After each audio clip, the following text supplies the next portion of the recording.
All right, good morning, everyone, and welcome to the 360 Sports Show, coming to you live through Restream on Facebook, YouTube, Periscope, and Twitch. It is a gorgeous Sunday morning here in Southern New England, and we have a loaded show for you here today. You can reach us anytime at the 360 Sports Show at gmail.com. You can also hit us up through Instagram, Facebook, or Twitter. Any of the live streams, you can comment on the stream, and those will come right to us. I'm Andrew Pizzelli. He's Christian Lauber. We have a very special guest here today. We're going to be talking a lot of NBA free agency and draft talk. So if you have any questions about any of that stuff at any point, drop it in the comment section and we'll get to that. But before we get to our special guest, let's check in with Christian. And Christian, how many days do we have left here in 2020? We got to take care of that business right away. You got to get it right out of the way. 46 days, so we're under 50, right? So we're narrowing it down. I mean, we're already in mid-November here, so. Count the days. Count the days. Count the days.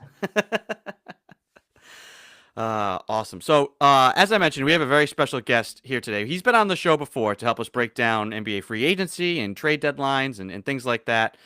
So Matt Murphy is on the program again today. He is a research engineer with 7+ years of experience developing simulation software for naval applications. He's also a very avid Boston Celtics fan and NBA fan. And so many people had asked us before, what does that line of work have to do with NBA capology and stuff? Well, I guess it turns out that simulations and constructing NBA rosters have a whole lot in common. So it's all a puzzle of intuition, breaking down systems and piecing together disparate parts to form a winning solution. We will rely on his insight to make the sense of the latest action going on around the league. Welcome back to the show, Matt Murphy. Hey, thanks for having me. Thank you for coming back. And I'm glad you were able to, everybody's operating here this NBA offseason under a shortened time frame. So very grateful for you to have been able to crunch all of this information in a short period of time to play catch up and to be able to bring some grade A insights to us here today. So thank you for your service, sir. Thanks. Yeah, I mean, it's going to be wild. It's been a wild build up to this, and just kind of the timing of the draft being next week, then free agency, and then they're basically just going to go to training camp a week later. Pretty nuts. So I think my brother was on the show talking about how, the extended time off from the bubble is going to help LeBron. I think this is going to have the opposite effect for a lot of players. So, we're going to be talking about a lot of, because there's a lot of stuff that's like nitty gritty as far as like rules, CBAs, agreements, all these arrangement sort of stuff. Will there be load management clauses? Hey, LeBron, you actually are going to have to play in X amount. You can't just take half the season off. Okay, buddy. We need you to make money. So let's just start right at the top. The draft is coming up this Thursday or Wednesday. I mean, it's boom. It's right around the corner. So let's start there with the draft. And everybody always wants to know with drafts, like, is it a good draft? Is it a bad draft? Why do you have Is this a good draft? Let's start at the top. Who are the 5 best players in this draft? So I would say this draft actually reminds me a lot of 2013. I don't know if you guys remember, that was the draft where the top 10 was just a total mess. No one really had a solid consensus on who was going to go first overall. And I think it ended up being Anthony Bennett. It was just like a total flop. So is there an Anthony Bennett in this draft? I'm not sure. There could be. I think when you combine that with just the pandemic interfering with the pre-draft process, there's going to be some mistakes. There's going to be some serious mistakes made in this draft. But so I guess in terms of top players, I'd almost break it into 2 tiers. So I would say that there's a top 3 in terms of players that have a really high ceiling. And so going with that, I would say that would be LaMelo Ball, Anthony Edwards, and James Wiseman. So LaMelo, I think we've heard a lot about him, his brothers, his father, unfortunately, hearing too much about him, especially like a year ago. But it's actually kind of funny because when I first heard about the Ball brothers, everyone always talked about the youngest brother being the best one. And he was always this short, shrimpy kid. Pez, I think we used to joke about how he was playing in like some second league in Lithuania or something. It seemed like his career was going to fizzle out. And then all of a sudden he grew like 8 inches. So he's looking like he could potentially be a better version of Lonzo.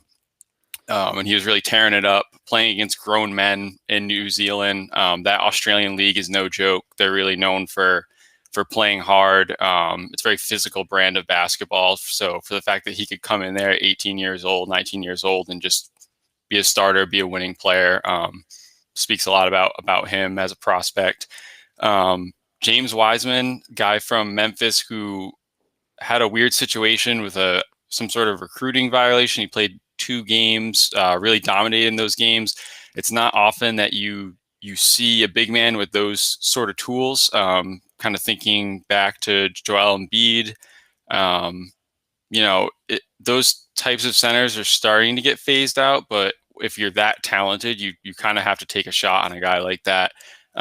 So he's a guy where it's going to be interesting to see who's he been working out with. Have the teams been able to get a look at him, especially since they don't really have a lot of tape on him from the college season. And that kind of helps out scouts a little bit because especially when it comes to owners that tend to meddle in the scouting process, there's some recency bias from March Madness. You obviously don't have that now, so the scouts can kind of settle down and just look at what's been put on tape, and they don't have to worry about some junior or senior who scored like 30 points a game. So it's gonna be interesting to see what happens with Wiseman. And then Anthony Edwards, the guy who is a very athletic wing that basically is the prototype player that every team would like to have. He had a televised workout in which he did not shoot the ball well. He was very sluggish.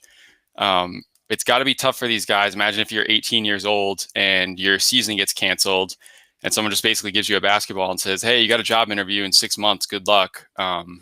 So it depends on, how early they hired an agent, who that agent hooked them up with. There's all sorts of these, skill trainers and NBA specialists that you can hire and work with.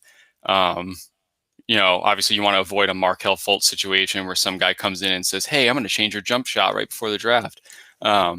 So could Anthony Edwards be the Anthony Bennett? Probably not. I think he is talented enough, but it's going to be tough for those 3 guys in that group, just because, as we were talking about, we're going to quickly shift to the start of the season. They're not really going to have a training camp. They'll have like 2 preseason games. So we're going to see how much work they've put in over the past 6 months to get better outside of a team environment. Is this a deep draft at any one position? I would say I would break it more down to roles. So I would say that because of the back end of the draft, it's a lot of teams that are looking to win. There are a bunch of 3-and-D wings. There's some supporting guards. There's some utility big men that could really help out. I can talk about them a little bit later because obviously the Celtics are picking 26 and 30. But yeah, there's definitely a group of players that are sort of plug and play that normally would get taken in the second round, but I think they could end up going in the back end of the first round just because teams are looking to win.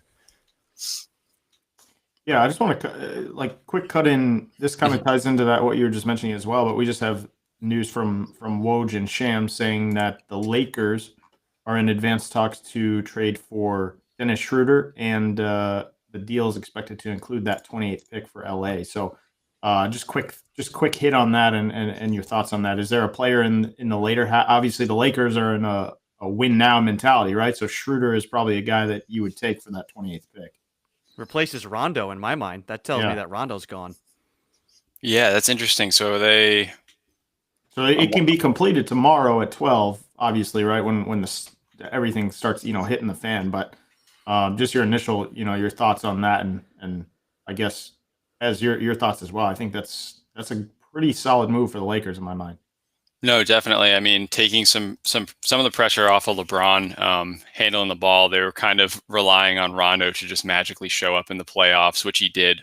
And so being able to retain him past that was going to be possibly difficult. So yeah, I guess I'm interested in seeing who they sent back in that trade. Yeah, rumor is just that 28th pick right now. I'm assuming maybe a player is going to be either included or maybe they're not going to re-sign someone, but just that 28th pick, yeah. Yeah, maybe Danny Green or someone. Yeah, no, I mean, they definitely needed some playmaking. I was thinking that maybe they would go after Eric Bledsoe, just another clutch sports guy, to just build LeBron's little agency team. but yeah, no, that's definitely going to be an option for a few teams that are looking to win now. Is trading some of these picks for veterans, or just selecting the best player available who's just ready to play right now. Right. Yeah. Just and then I guess moving right along. So for this particular draft, who are the sleepers? Whether it's initial top 10 or even the latter half of the first and even into the second round. Who are the sleepers in this draft? Sleepers. So I would say, there's a guy from Florida State, Patrick Williams. He's kind of like a swing forward, very athletic, can pass the ball a little bit, and was kind of one of those guys that was mocked pretty consistently in the late teens. More recently, we've kind of seen him move up the draft boards, and I think the Detroit Pistons could be a landing spot for him. They've got a new GM who's coming over from OKC that really values those sort of traits. So he's someone that kind of was underlooked, is a little bit more of a project, but could end up moving up just because, again, there's just so many question marks in this top 10 that I think there's going to be a few teams that take a swing. So we'll see whether or not that works out. Player potentially linked to the Celtics, Terrell Terry. I think we were watching the Heat destroy us with Tyler Hero and their shot makers that they had off the bench. He's certainly a guy who could fill that role from the point guard position, combo guard position. And then also, I'm going to struggle with pronouncing his name. I believe it's Alexei Pokusevsky. He is a 7'2" small forward who weighs under 200 pounds. He is from Serbia. He's a pencil. He's a pencil.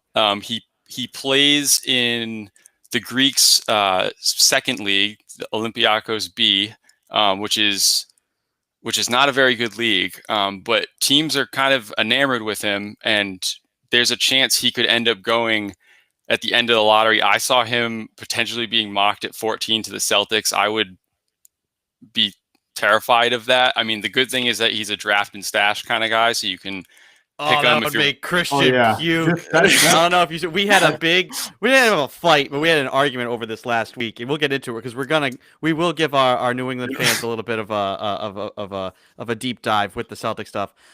With the picks the Celtics had, I said, like, there are guys, like you said, Matt, there's guys who are NBA ready that you could go after right now. If you want to go after them, go after them. If you're using all these picks to just draft and stash guys with the team that you have right now that's capable of winning, that's infuriating. So if I'll see it away, maybe I do want to see the Celtics draft this guy because we thought that was an earthquake last week. We will feel the ground shake. That'll be Christian's head exploding if the Celtics draft that guy at 14. That sounds like it's right up Danny's alley. And if he drafts that guy and they keep him, I will not be on the show anymore. Wow, you heard it here first. Hot takes. I wanted to ask Matt, do you have a favorite player in this draft? Is there a guy like a Bonzi Colson, a guy who was like a throwback type of player, like a small who just undersized center who plays post, like totally out of touch with modern NBA basketball? Is there any sort of guy like that in the league or that's in this draft that could be coming up? There's a guy, it's actually nothing wacky from like a big man perspective, but I think his name is Marcus Howard. He's a point guard, I believe, from Marquette. I could be wrong, but he averages something like 30 points a game, and he's very, very undersized. I don't know. I just get IT vibes from him. So part of me is like, ooh, that would be fun if we took him and like he was on a 2-way contract. Really, I just want IT back. In some it's the sort only of way. I think there's a curse of IT. I've said that we need to undo the bads. Bring him back on that veteran minimum deal. Needs to happen. Yeah, break out the Brinks trucks. Not quite, but hey, we mentioned this before, right? You mentioned it a little bit, but are there any? Would you say there's any guaranteed busts in this draft? I.e., Greg Oden. Guaranteed bust. I mean, I think the guy I just mentioned, Poku, that's what everyone's calling him. Maybe I'm just way off. I just don't see it because I try to stay up on international basketball, the different leagues. They're not all the same. Obviously, Spain is very, very good league. A lot of the former Yugoslavia countries. I mentioned Australia. Like China's not a very good league, but it's very flashy, a lot of scoring. And the top league in Greece is very good, but that's not where this guy is playing. And it's one of those things where they're just kind of citing his per 36 numbers. And they're like, wow, look at how many assists he has. And it's like, he should be playing more if he's in that league. Is he really going to fill out his frame? That's like a huge swing to me. That is probably the biggest swing in this draft, in my opinion. Like he's either going to be an all-star or he will never play. Wow. Yeah. He is like the Dragon Bender of this draft. That sounds like, yeah, that's Danny's guy right there. Great. Yeah. And then I guess, how do you see, the top 10 playing out here? Do teams stay put? Do they make their picks, or how much movement do you see? I mean, I feel like there could be a lot of movement here in the top 15 of this draft this year. No, definitely. I think there's going to be a lot of movement. I think part of it has to do with there being very little consensus on that top 10. And so teams are really just going to go after their guy. And we'll see what they're willing to do in order to do that. But there's a whole bunch of players that are, I would say they're higher floor, lower ceiling. That doesn't mean that they won't be really good players, but guys like Isaac Okoro, Onyeka Okongwu, both have been linked to the Celtics for potentially trading up. There's a guy, Denny Avdija from Israel, who actually looks like a very good playmaking for a guy who you could, we talk about being 2 years away from being 2 years away. That's not what any of these players are. You can kind of put them in. There's going to be a learning curve, especially this year with very little time to prepare for the season.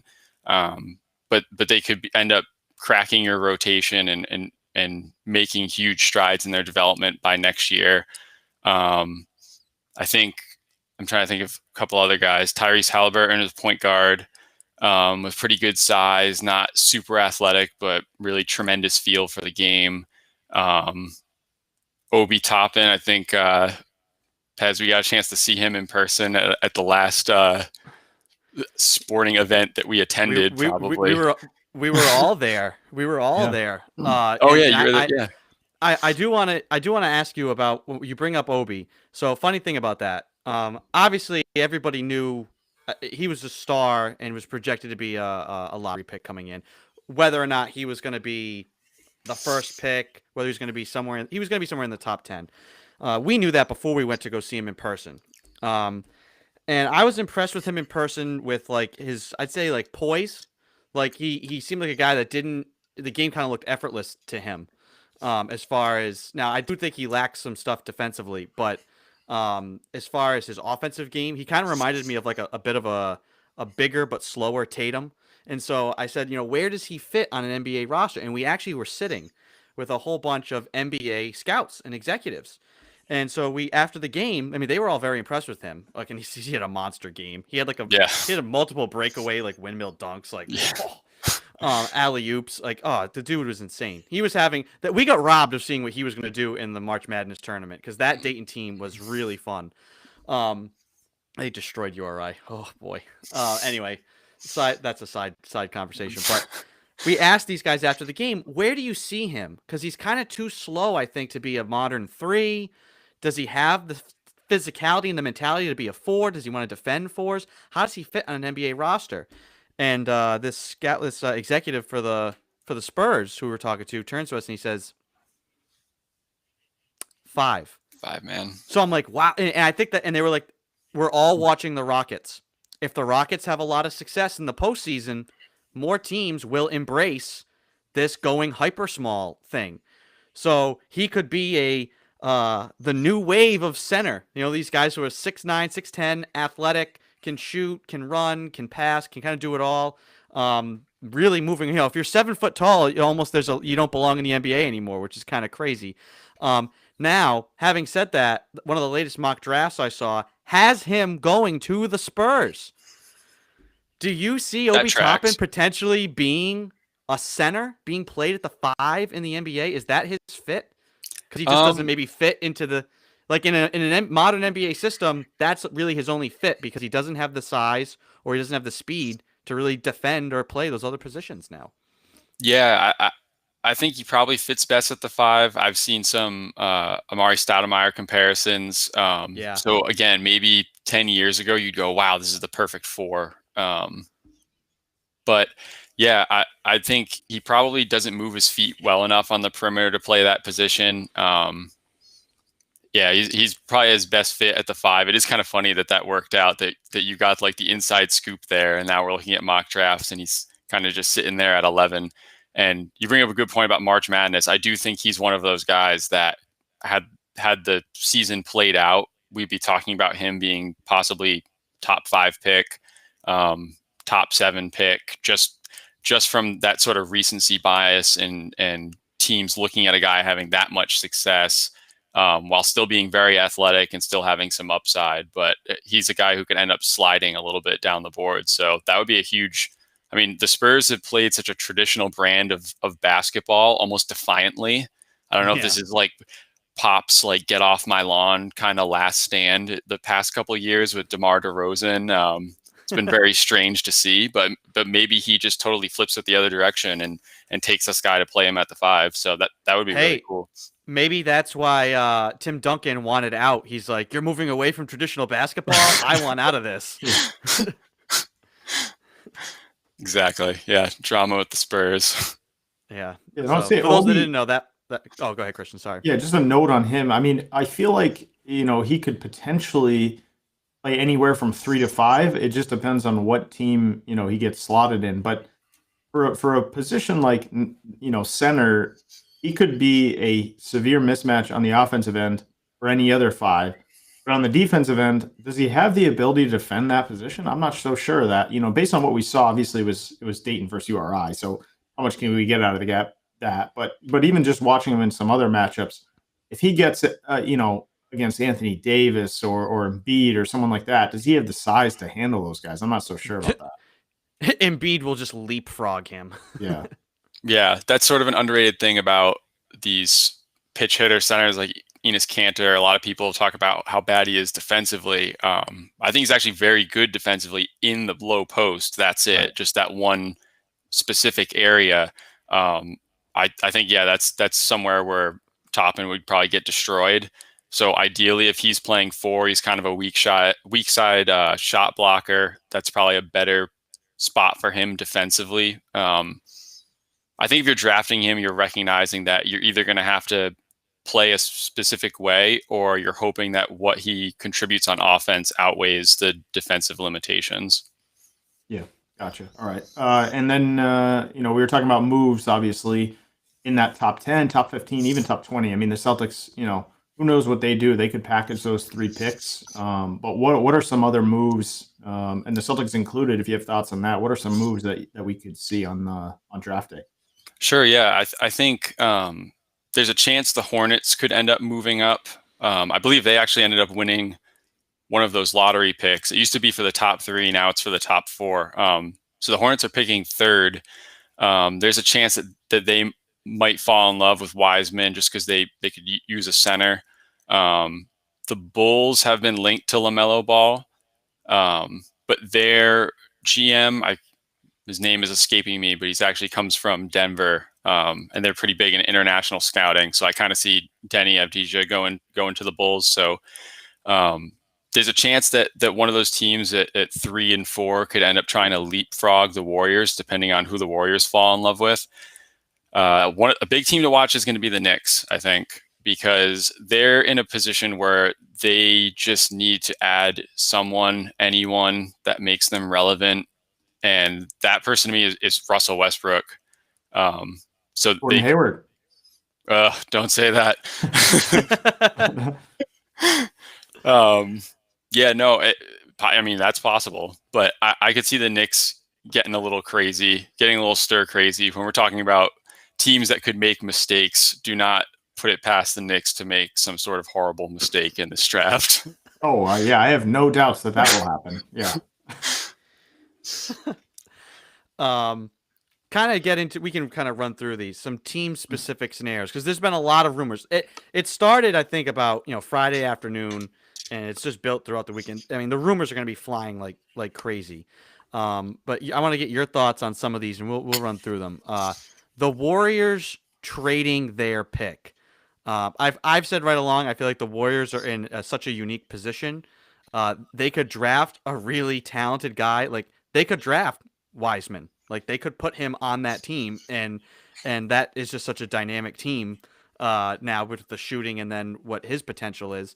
So they're either going to draft an elite player, they could package that pick and Wiggins. Do they move that pick or do they stay put? I guess we'll simply ask that. Do they make a pick there or do they stay put or do they move it? Well, they have a lot of options. They also have the $17 million trade exception from the Andre Iguodala trade. Of course they do. Yeah, so why not? For anyone's not familiar with that, that's basically just like a voucher that says they can bring back a player making up to $17 million and they don't have to send out salary in return. Now, the flip side of that, richer, right? I mean, yes, it's like every year. The flip side of that is their luxury tax bill would be insane if they decided to go that route, but it's available for them if they wanted to add a player within that salary range. They can do it. Obviously, you mentioned Wiggins, flipping him with a draft pick. He's kind of viewed universally as being overpaid. So in some ways as a negative asset, just because of the number of years on his contract. So that would chip away at the value of the pick that they're trying to trade. And I also think in this draft, the number one, the number two overall pick, it isn't really the automatic, trade this pick and get a star. The top of this draft is a lot of question marks of who's actually like top flight talent. So it is going to be more difficult than it normally would be for the Warriors to pull off a trade for a superstar. Thank God, because it just wouldn't be fair at all for this to keep happening to us. So yeah, I know I do see them. I find it so hard to believe that they would just sit there at 2 and just settle for a player. I could see them actually just trading down, just waiting for some other team to make a mistake, fall in love with someone, and the Warriors actually being the team that trades down, picks up additional draft assets, and just kind of kicks the can into the future with so much uncertainty that they have this year going forward. Draft Aaron Naismith to replace Klay Thompson in a couple of years? I mean, it's possible. I think they should call it the Knicks. They could work a deal. All right. Yeah, let the Knicks screw that one up. That'd be good. We've seen a lot, even linked to the Celtics, Miles Turner. The Nuggets have been in on him. He's been rumored in just about every trade rumor that I've seen. What do you think for him? Is he a guy that you trade picks for? Is he a guy that's involved on deadline day or draft day rather? And where do you see him end up going? Well, I think the last time I was on the show, I said I was going to speak it into existence that Miles Turner would be a Celtic. I would still love that trade. And there's a sort of Gordon Hayward for Miles Turner plus some other player like Jeremy Lamb. That's actually in the works. Like the Celtics are talking about that actively. I think I would shed a tear for having caused that disruption to the universe. That our guy Christian Gordon Hayward would be a casualty of that. I know it. Yeah. I could see him going to the Celtics. I think the Pelicans actually would be a good landing spot for Miles Turner, just as a guy who could protect the rim and space the floor for Zion. I'm kind of surprised about the Nuggets being linked to him, just because it would create a lot of the same positional issues, I guess you would say, with that they currently have with Sabonis, where Turner's kind of miscast as a 4-man when he's really a 5. I could see the Nuggets making a trade for Drew Holiday. I think he's a guy who keeps coming up in trade discussions. They could basically flip Gary Harris and draft picks to upgrade to Drew Holiday. And so maybe in some convoluted way, Drew Holiday gets involved in a trade with Miles Turner, some sort of weird 3-team trade, as the Pelicans look to shift their timeline around Zion. So yeah, I'm still holding out hope for a Miles Turner trade to the Celtics. Let's just hope it doesn't come at the cost of Gordon Hayward. Well, I've got one that I ran through. You gave us last time this great resource, Trade NBA, and it because it works out. It has the actual like salaries. It has all the rules that actually, this is not the 2K trade machine. This is real life, as close as you can get. 3-team deal, and this is all the major players that you just discussed involved. So, Pelicans receive Victor Oladipo, Romeo Langford, and the Celtics first round pick from Milwaukee. The Pacers receive Gordon Hayward, Daniel Tice, and the other 2 first-round picks from the Celtics. The Celtics, in the end, wind up with Jrue Holiday and Miles Turner. It works. Yeah, that would be worth it. I would be willing to let go of Hayward. Because you keep Marcus Smart. Because I just Marcus is now like my guy who's like I need him to win a championship as a Celtic. I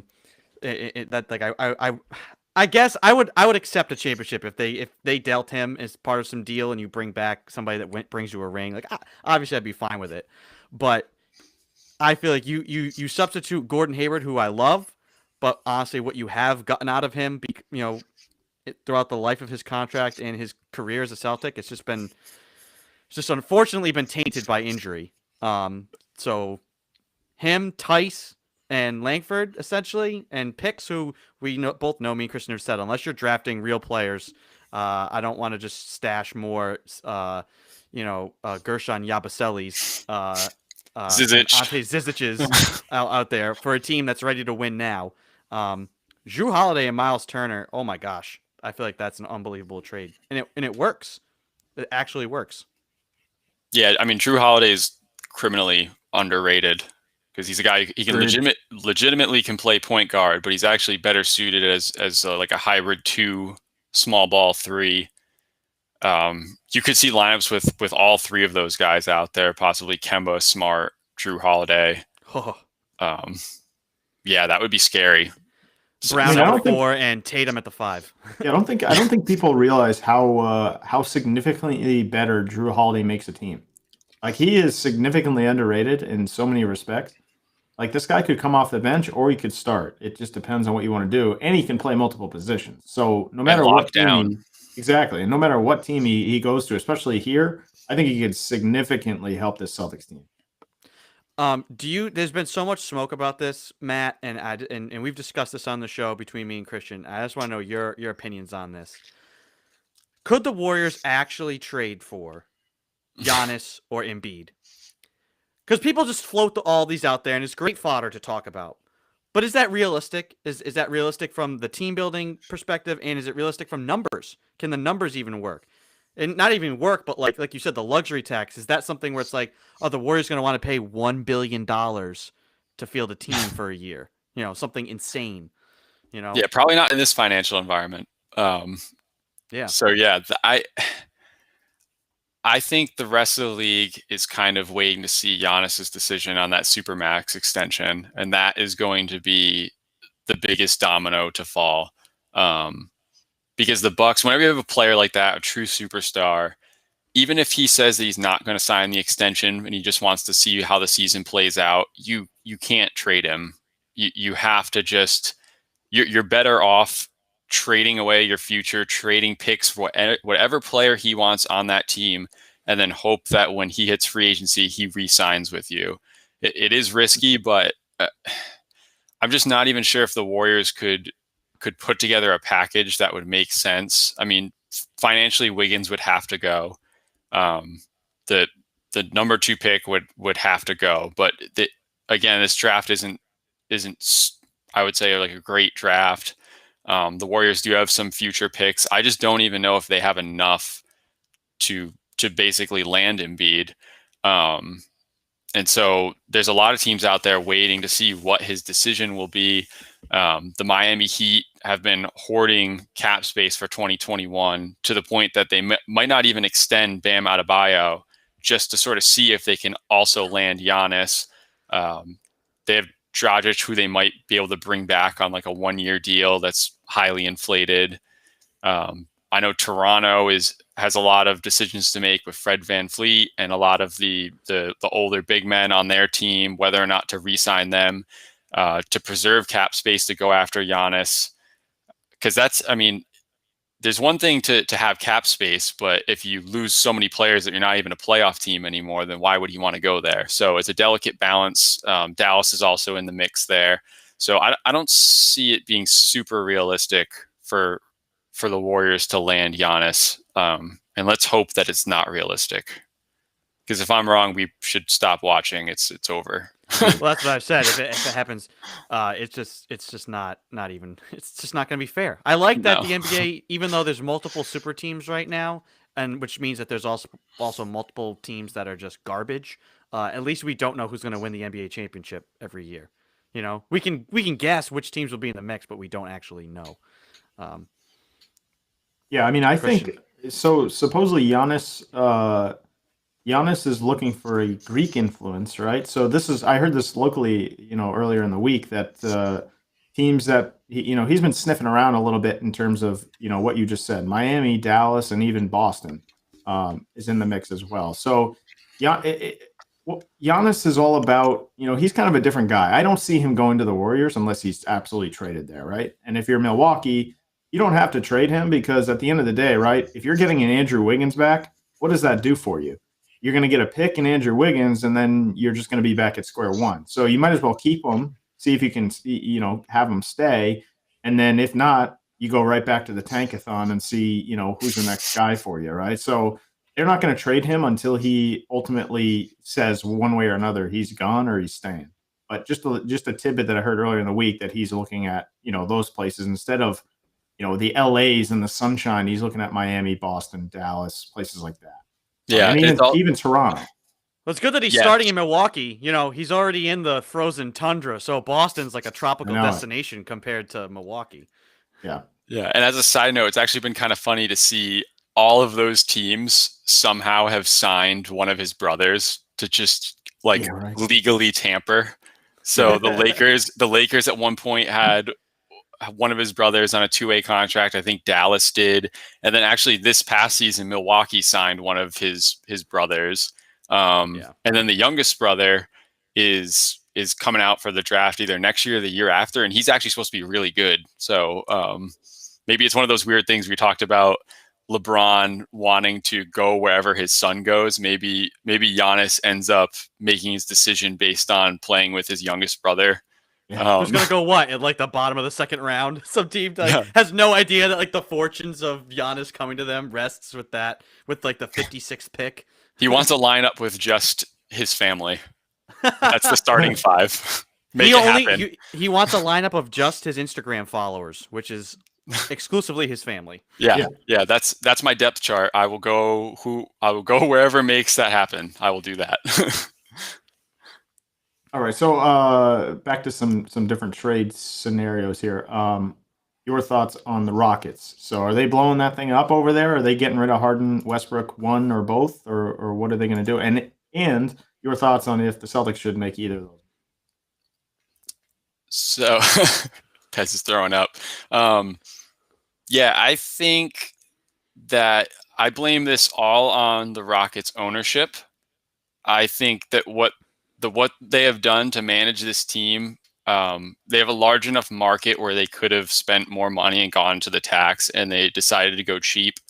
And it's driving some of these players away. Obviously, there's been some talk about the culture there with the coaching staff, kind of letting the star players do what they want, and then sort of the toxicity that's built up between some of the role players, similar to what we've seen with the Clippers. A lot of infighting there. So are they blowing it up? I think ownership kind of closed their eyes and said, no, we're not going to blow it up. We're just going to keep things going with this roster, even though we don't have a head coach who knows how to scheme it, who knows how to have this positionless style. I think those star players, Harden and Westbrook, kind of took a step back. I wouldn't say they hate each other or anything like that, but they just kind of looked at it realistically and said, this isn't going to work anymore. And I think it's in the Rockets' best interest to keep Harden because he's very marketable. I think with the role players they have around him are a little bit more suited for his style of play than Westbrook. So that's why I think Westbrook is going to get traded. I think a team, he was kind of looked at as an untradeable salary, but if you're the Knicks and you're used to making terrible decisions and you desperately want to be relevant again, he's the perfect player. And actually, I don't even think, I'm kind of poo-pooing the Knicks, but it's not a bad deal for them. The East is wide open. That 8th seed is wide open. I mean, do we really think that the Orlando Magic are going to be able to run it back with some of the injuries that they've had and secure that spot? So, and then there's also the free agency trickle down effect, where if the Knicks were able to land Westbrook, what phone calls could he make to sort of bring in different veteran players? Just kind of looking at their cap sheet, all of the power forwards that they signed this past season, which was almost like a joke. They just went out and signed like 4 power forwards to ridiculous short-term deals. They could actually waive or decline all of their options and create a decent amount of cap space.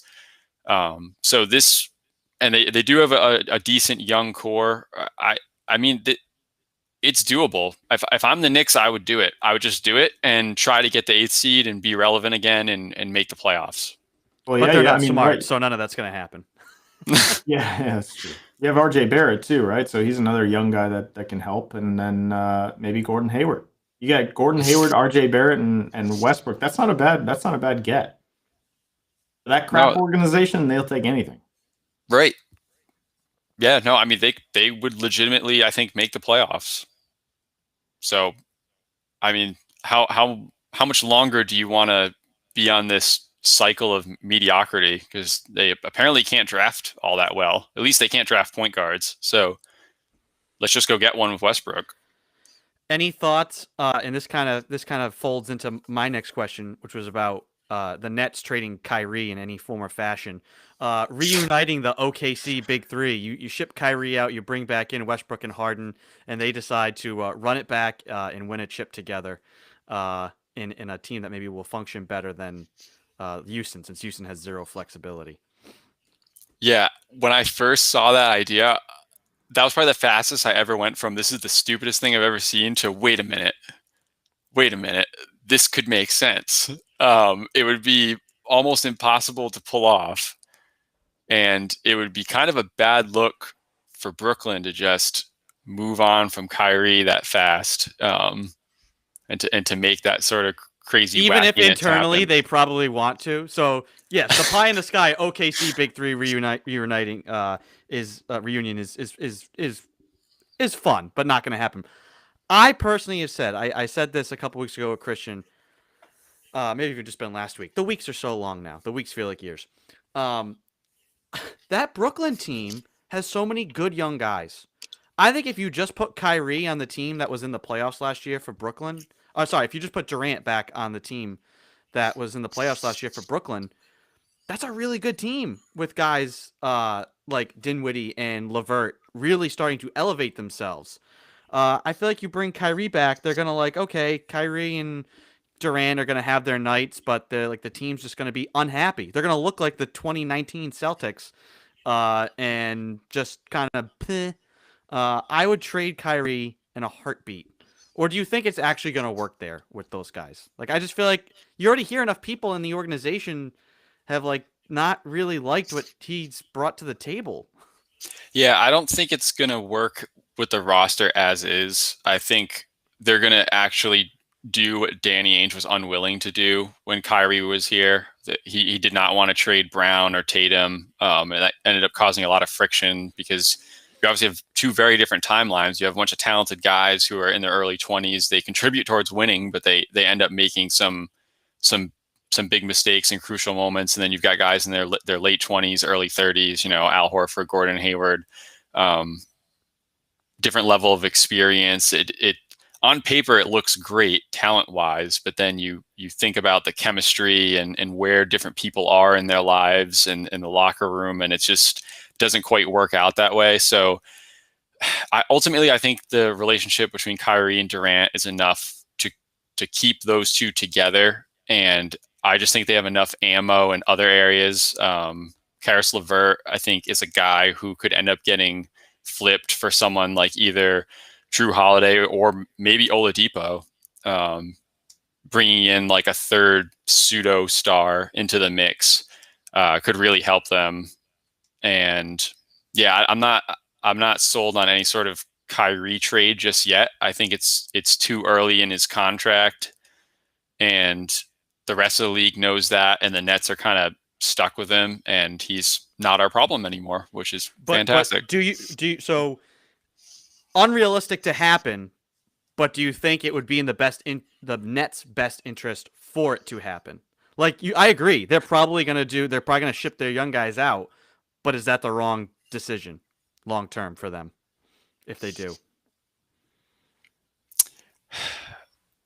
So their GM has done such a great job of rebuilding this team after what we did to them, basically with the Kevin. I mean, I've been like following the Nets, transactions for the past 5 years, just like applauding because they've done such a tremendous job. And then they went out and I don't want to say ruined it because it just sounds like such a silly thing to say, but it's almost like they went out and ruined it by getting Durant and Kyrie. They obviously didn't. Those are two tremendous players. But as you said, Pez, this was like a very natural, organic team. And when they had D'Lo at point guard, like they kind of just took all that and just threw it out the window. So I think, can we agree though that the NBA is literally built on stars, right? Like I keep coming back to this point. I mean, I understand what you're saying with the team, the camaraderie, the chemistry, everything like that, right?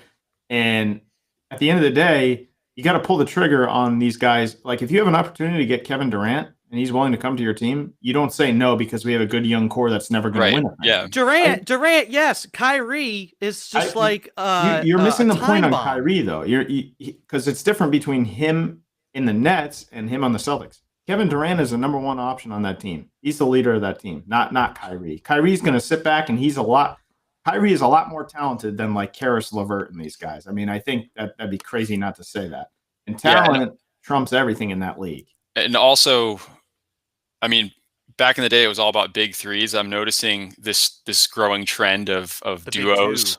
Yeah, exactly. So like Kawhi and Paul George saying, hey, we'll go anywhere where you can make it happen, where we're both there. And I think Kyrie and Durant was a similar situation where, yes, obviously you sign Durant no matter what, but I don't think you're able to sign Durant unless you can also get Kyrie and to some extent DeAndre Jordan, who's the kind of the third guy that they wanted on that team. They had to do some totally wacky stuff that I won't get into right now in order to squeeze him into their cap space. So it's, you can't talk about Durant without Kyrie because they were a package deal essentially. So I mean, we know now that they were talking in the All-Star game in that hallway about, we got 2 max slots, right? So they want to play together. If I'm the Nets, I'm not moving on from either of those guys until I see how it goes because I would never move on from Durant. Guys. Yeah, but Kyrie is part of that deal. If you trade Kyrie right now, what is that going to do for Durant? He's going to pack it in. Are you kidding? So, but I mean, Matt, you mentioned like Oladipo going there. Like, what does that do? So you package like LeVert away to bring in another guy that is just going to play off the ball and be that Chris Bosh, hey, go sit in the corner while Kyrie and Durant do their thing, shoot like 5 threes a game, that's it. Play defense. Yeah. He was an all-star. He was a point guard, talk about percentage of touches. The ball's in your hands every play, and now you're going to go to a situation where you're like the third option who doesn't even get the ball. Yeah, that would be, it would certainly be a tough fit.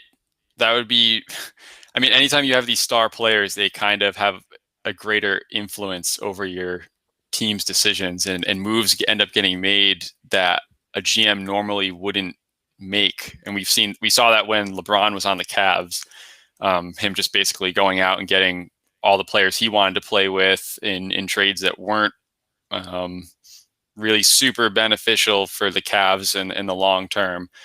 I think Drew Holiday would probably be a better fit in Brooklyn because he's be more of a role player. Yeah, very selfless player, defender, can play off the ball. If they could get him, that's what they should do. They should flip LeVert, draft picks, get him, probably try to keep Jared Allen at center because I'm not sure how long old DeAndre Jordan is going to hold up as much as Kevin Durant and Kyrie love him there at that slot. So, yeah, I don't know. The Nets are in a weird position. They're in the same position the Celtics were in a couple of years ago. And so it's going to be interesting to see, are they willing to mortgage the future for Kyrie? I mean, can't we say the Raptors like prove that, right? You mortgage something anyway, right, to get Kawhi for 1 year just to win a championship, and then you're kind of back to what you were, right? I think it's kind of worth it. You take the championship over anything, right? Yeah, it depends on, because that's the thing. Not every team in the league, believe it or not, is actually interested in winning a championship. A lot of the teams just want to put they just want to put a product on the floor that's going to be profitable, essentially. Luckily for us, the Celtics are not one of those teams. They're trying to win. I think the Nets have made it very clear that they're trying to win. So, yeah, I think they're trying to win the NBA championship, and they're also trying to win the G League championship. So we got the best of both worlds. Exactly. We got to bring back Taco. Which teams, aside from the theater of the insane, like the Warriors trade Steph Curry, like nothing like that, but semi-plausible moves, which team could cause the most shakeup league-wide if they pull off a plausible move? Does it circle back to that, like Warriors trading for Embiid or Giannis or something? Are they really the only team that could cause league-wide havoc if they pull off a move, or is there somewhere else who's just Pat Riley, like sitting in the weeds here, gonna pull something out of a hat? Is there anything else like that that's got a little bit of smoke that could happen? I think just because the Bucks are in desperation mode, there's a little bit of smoke there. I think they've been linked to Bogdanovich, but unrelated, the Bogdanovich on the Kings, young shooting guard. So if they could pull off a sign and trade there, they were talking about moving on from Eric Bledsoe. I was thinking that could have been like a 3-team trade where Bledsoe goes to the Lakers, but it sounds like the Lakers may have found their point guard already while we're on this show, which is things are happening quickly. But no, I actually think, and this is a little bit wacky, but the trade that's been in the works over the past few days, and I do think it would have a huge impact, would be Chris Paul going to the Suns. We saw what the Suns were able to do in the bubble. I was losing my mind when I found out they didn't make the playoffs. I believe they won every single game in the bubble, but then somehow based on the tiebreakers and the play-in games, they didn't have an opportunity to get it, which I think was kind of short-sighted on how they put that thing together. I don't know. If you win every single game in this little bubble tournament, you should be in the playoffs or at least get a play-in game. But the Suns have a lot of young wings that are starting to come into their own.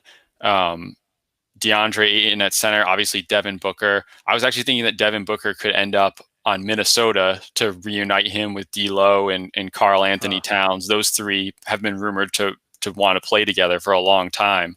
But the Suns have always been a team. They've been looking for a point guard. Ricky Rubio's been kind of holding things down for them a little bit. I think what you saw with what Chris Paul was able to do on OKC this year with that young team and taking just a blob of talent and turning it into winning, that's the number one thing that the Suns need right now. And Devin Booker is a superstar. If they could get a point guard to kind of settle them down, that could be a big shakeup in the Western Conference. So this actually just broke. This is from Mark Stein. Oh boy. The 60+ pages of updated salary cap rules have been sent to NBA teams this morning to ingest before free agency begins on November 20th, which is 2 days after the draft on the 18th.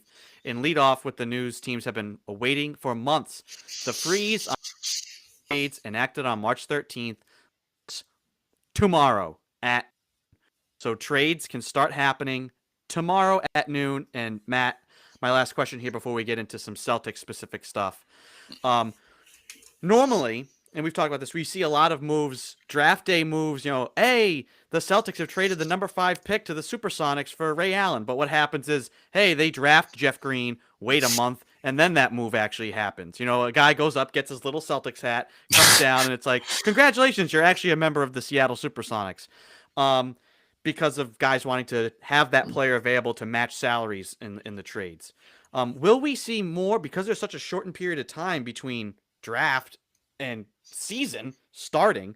Will we see more moves made on draft day than normal, or player for player with pick deals, so that guys can secure those draft picks on their roster right from the get go, as opposed to normal? Unless the rules have changed, which we'll have to ingest. Yeah, But those new rules actually just came out, and their teams are trying to like sift through them. We still don't even know when player options are due, because they had initially moved them when the draft was going to be in October, and now they moved them back again. So still, there's a lot of things that are up in the air in terms of deadlines, and obviously that one's a little bit more obscure. And I actually haven't seen anything on that 1 month gap that's required in order to include a drafted player for salary matching. Obviously, 1 month later would be like the season starting, which would be totally wacky, because then that player basically misses the other team's training camp. How that's going to work out, I'm not quite sure. But yeah, that's always been a fun thing with the draft, the NBA draft. People have talked about, they should really change that, because it looks stupid when a guy goes up and gets their Atlanta Hawks hat, but they're like on Minnesota, and it's just totally wacky. Teams can trade picks before the draft, and it's a lot more similar to the NFL, where the picks get exchanged, and then, okay, now you're locked in, and if you select that player, they put on the correct hat, so to speak. But yeah, I guess we still need to wait and see what information comes out about that, because it could be huge with so many teams being over the salary cap. Being able to include drafted players in those trades for matching salaries is going to help facilitate a lot of deals. So that's a date, or a window of time that the teams are going to have to know, at least by draft day. So hopefully it comes out by then.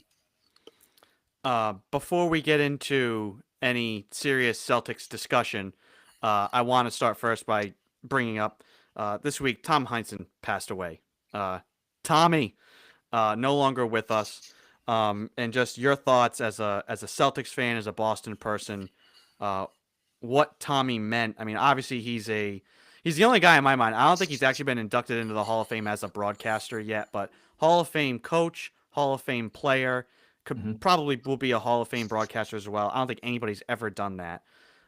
What he meant to Boston, and maybe to you, personally, as a Boston Celtics fan. Yeah, I mean, just chalk it up to the worst year ever.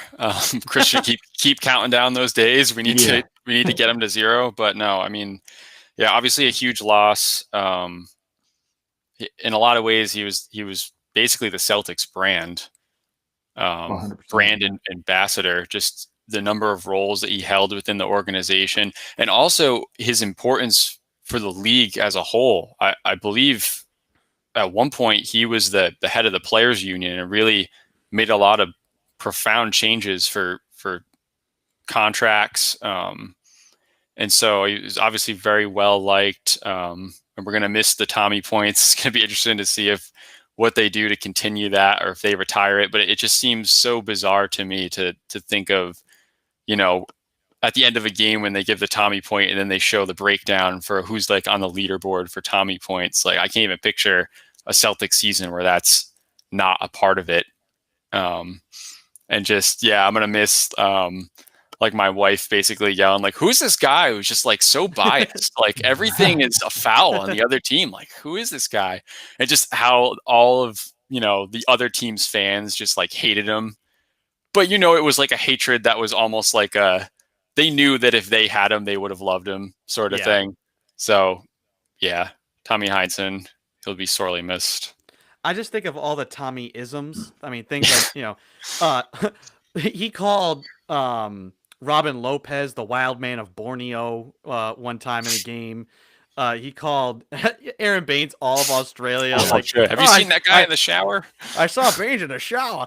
Somebody asked him about if LeBron James belonged on the Mount Rushmore of players, and he said that LeBron was a pebble on Mount Rushmore. Like, just things. Tommy's just, like you said, blatant homerism. But I mean, nobody was, I guess. I mean, you think about, he was on the Celtics' first championship team. Very few people have witnessed as much basketball as he has, and been a part of so much, which is just incredible. So let's start, in depth with the Can Celtics I give you first. one? Oh, Can I go give ahead. you Go one for it. Tommy moment? Yeah. Comparing Greg Steamsma to Bill Russell, one of my favorites of all time. He has the same timing as Bill Russell. I almost fell out of my chair when he said that. Yeah. Tyler Zeller's got great hands. He's got the best hands I've ever seen. Yeah. He was also a big fan last year. I mean, he loved Isaiah Thomas, the little guy. And his new little guy was Carson Edwards. A guy who I thought was going to be the That's your spark guy. plug off the bench. He was my guy. He let me down. I mean, he just kind of Brad. I think everybody was high on him, even Brad. Like he got like serious minutes like off the bench, like the first like 5 or 6 games, and then they were like, "Yeah, you're gonna go up to Maine for a while." Dude, he puts up numbers on the main Avengers though. Like seriously, huge numbers. So draft day for the Celtics. How do you feel? How do you think it goes? Do they make these picks? Do they trade up? If they trade up, for who should they target? And if they stay put and make the picks, who do you want? Me and Christian have both agreed/disagreed that if you make we both agree, you make those picks, draft impact guys now. Don't draft these guys, Puku, who you're going to stash up, in Maine for a couple of years. Yeah, I mean, obviously the priority would be to move up, and it kind of branches off from, is there a guy that they want specifically, or are we moving up in order to flip that guy for a veteran? If we're keeping someone, if we're looking to move up with, let's say the Knicks. Let's say the Knicks are like, hey, we really need a point guard, and Matt, we really love your Russell Westbrook idea, but Carson Edwards is our guy. We really want him. No, he would just be like a throw-in. But if we could package like 14, 26, I think the Knicks are picking 27th, something like that. So they would get back-to-back picks at the end of the first round. And whenever you do a trade like that, it's not so much they're giving us 8 and we're giving up 14, this and that. It's more of along the lines of, what are they willing to accept in order to move down X amount of spots? So if they're willing to move down 6 spots, I think it would be, would they like to have back-to-back picks in the first round, maybe a future pick, and then who knows, a young player like Carson Edwards, maybe if he ends up playing on a bad team, he could end up surprising a lot of people, scoring a ton of points that don't end up meaning a whole lot in terms of winning. But I think 2 guys for the Celtics should be either Okongwu or Okoro. So I think we watched Bam Adebayo, and we're kind of jealous in a lot of ways of being able to have a center like that who can... That ain't Kelly Olynyk. Yeah, exactly. Being able to have a center who can, and look, Tice has maximized his talent. I love Tice. This isn't like a knock on him, but I don't think he's getting any better. He's done what he can. He's kind of a stopgap center, and I think his contract reflects that. So unless you really think that Robert Williams is going to figure it out and develop a tremendous feel for the game of basketball, he does have some potential outside of just shot blocking. I've seen him make some really nice passes, but Okongwu is probably one of the better passers in this draft.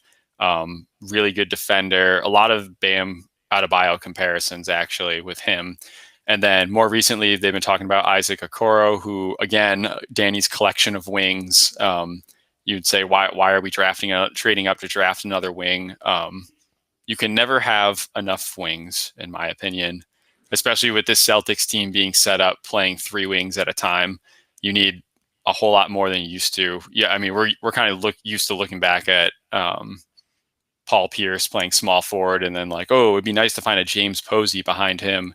Those days have passed. You need 3 of those guys in your starting lineup if you're going to play this style of basketball. So those would be my Celtics targets if they're moving up in the draft. They could also move out. They can move out of the draft. They could pick up some future picks, just kick the can down the road. We had talked about a veteran trade for potentially Miles Turner. I think I talked about maybe including Romeo Langford, Daniel Tice, and then depending on what the rules end up being for waiting a month after draft to include a player, we could potentially trade up and include that player's salary in the trade in order to land a Miles Turner kind of guy. I've got a long list of guys if we stay put. I think some of them, Pez, there might be some crossover here, guys that you had mentioned, but Jalen Smith is pretty interesting to me. Yeah. And if he's available at 14, because I think the Pelicans post moves. Give me post moves. Yeah, and rim protection and possibly some 3-point shooting. So I think if you're looking for a Miles Turner-esque player, Jalen Smith would be that guy. But interestingly enough, the Pelicans are picking 13th, and I think Miles Turner could be a destination for them. So if they're unable to land Turner, we could be in one of those scenarios where the guy that we want is selected one pick before us. Tyler Hero. Yeah. So hopefully they're able to move up to get it done. I mentioned Tyrell Terry, kind of a sleeper in this draft. Maybe he's someone that we can pick to fill a Tyler Hero role. Desmond bring Bane, back all the Scary Terry marketing. Yes, there we go. We could repurpose all of those silly shirts that we bought on random websites. I know I have a few. Sadiq Bey it would kind of be like settling, but he is a wing who can score. If you squint hard enough, he's like a 3-and-D player, but he's actually a lot better on offense than I would think defensively, at least with how the Celtics would end up using him. Last year, Grant Williams. So last year, my guy was Grant Williams. I was like totally in love with this idea of if Al Horford and PJ Tucker had a baby, it would be Grant Williams. And so that guy in this draft, in my opinion, who's that stocky builds, sort of a unicorn for his position, is Desmond Bane. So he is a very, very strong shooting guard with very short arms. He has a negative wingspan. He can pass the ball and he can shoot it. Like every year in college, he shot like 45%, something crazy like that. He's more of like a plug and play. Like you draft him and, halfway through the season, he's in your lineup, kind of like Grant Williams. Zeke Naji, I think, would be a guy kind of along the mold of Kelly Olynyk. Yeah, staying put would be like a very sad outcome here, right? I'd say is the ultimate cop out like staying put and drafting like RJ Hampton. Like that's just another Romeo Langford guy. Yeah, actually, I totally forgot about him. So I guess at least with Romeo Langford being injured and not able to start the season, they could kind of double down on that sort of role. And also looking towards the future, maybe that's your backcourt. Maybe it's RJ Hampton and Romeo Langford, and then your forwards are Tatum and Brown with Rob Williams at center. Maybe they just take a very forward-looking approach to this and just kind of play out the season, run it back, and just develop the young players. It's possible.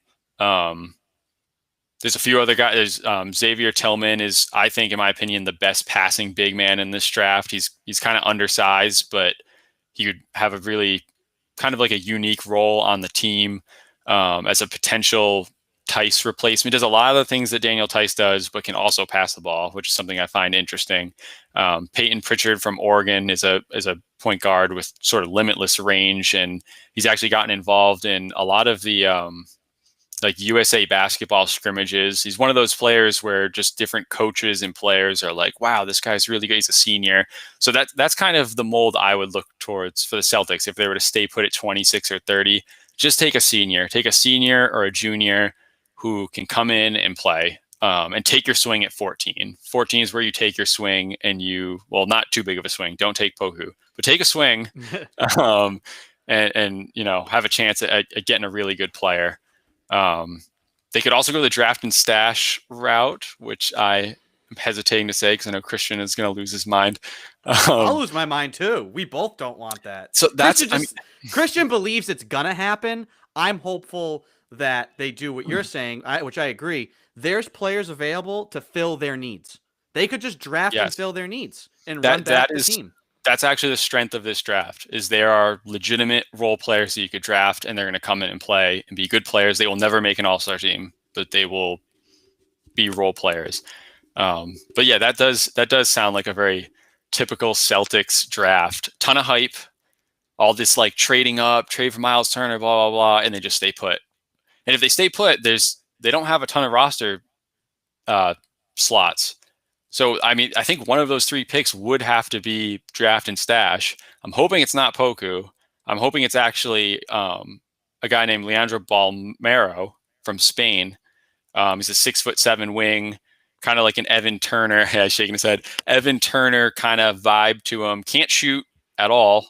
Right. But Yeah, but, really one of those. but that's a perfect Celtics pick, right? Danny Ainge But loves where's that guys. going to be? That's not going to be 14, right? Oh, That'll no, be later on. like Yeah. no, like 26, 30. But yeah, that's a typical Danny Ainge pick, a wing who can pass, who can't shoot, and we just got to teach him how to shoot, and then he's golden. I think the worst thing that happened for that is they taught Avery Bradley how to shoot, and now they just think that we they can do it with teach everyone. everybody how to shoot. Yeah, we can do this with everyone now. I'll tell you what, if the Celtics make all their picks, I'm saying it right now, picks in, C-Lob out. I'm done. I'm going to go buy a Steph Curry jersey, and I'm going to root for the Warriors to win every year. Matt, at 14, if Aaron Naismith and Jalen Smith are both available, who should the Celtics pick? Ooh, that is so tough. I mean, Aaron Naismith's a guy who I think he shot like 50% from 3 last college season. He had like a foot injury or something. He's also pretty athletic. It's so risky to take a player who was injured and then this whole pre-draft process. I mean, players already hold out physicals and everything like that, but now you don't have a combine, you don't have the scrimmages, you don't have the build up to it. In some ways it helps him because he has more time to heal. So maybe you do end up drafting a player who was injured just for the fact that the season's starting later. That would be a really tough call. I think I would still go with Jalen Smith just because of their need at center. And another injured guy, Killian Tilly, who's a center, who's actually a really good passing big man, kind of more like an offensive fulcrum, like Tilly. Yeah, kind of like how the Raptors use Gasol lately. He's a guy who was projected to be a lottery pick but got injured. So yeah, they could take a swing on a draft and stash guy. They could take a swing on potentially a player who was injured and just bank on the show by my. They draft Poku at 14. I'm gonna be doing this show by myself for a while. Before we move on, and I know Christian, we're gonna dive into free agency stuff, kind of to wrap up here. But this is a draft question from Peter. Just curious, any New England D3 players who might get a look in this draft? We all saw what happened with Duncan Robinson, how he kind of came from the D3 land, played at Michigan, but are there any D3 players at all on the radar of anybody at all for this draft? Or even as guys that are undrafted that get signed? Yes, so there's actually a guy, I guess it's not technically D3, but Jay Scrubb is a guy, Scrubs? Either Scrub or Scrubs. He played JUCO, and actually the Celtics are looking at him. So this is a guy who's very gonna explode. But not in the first round.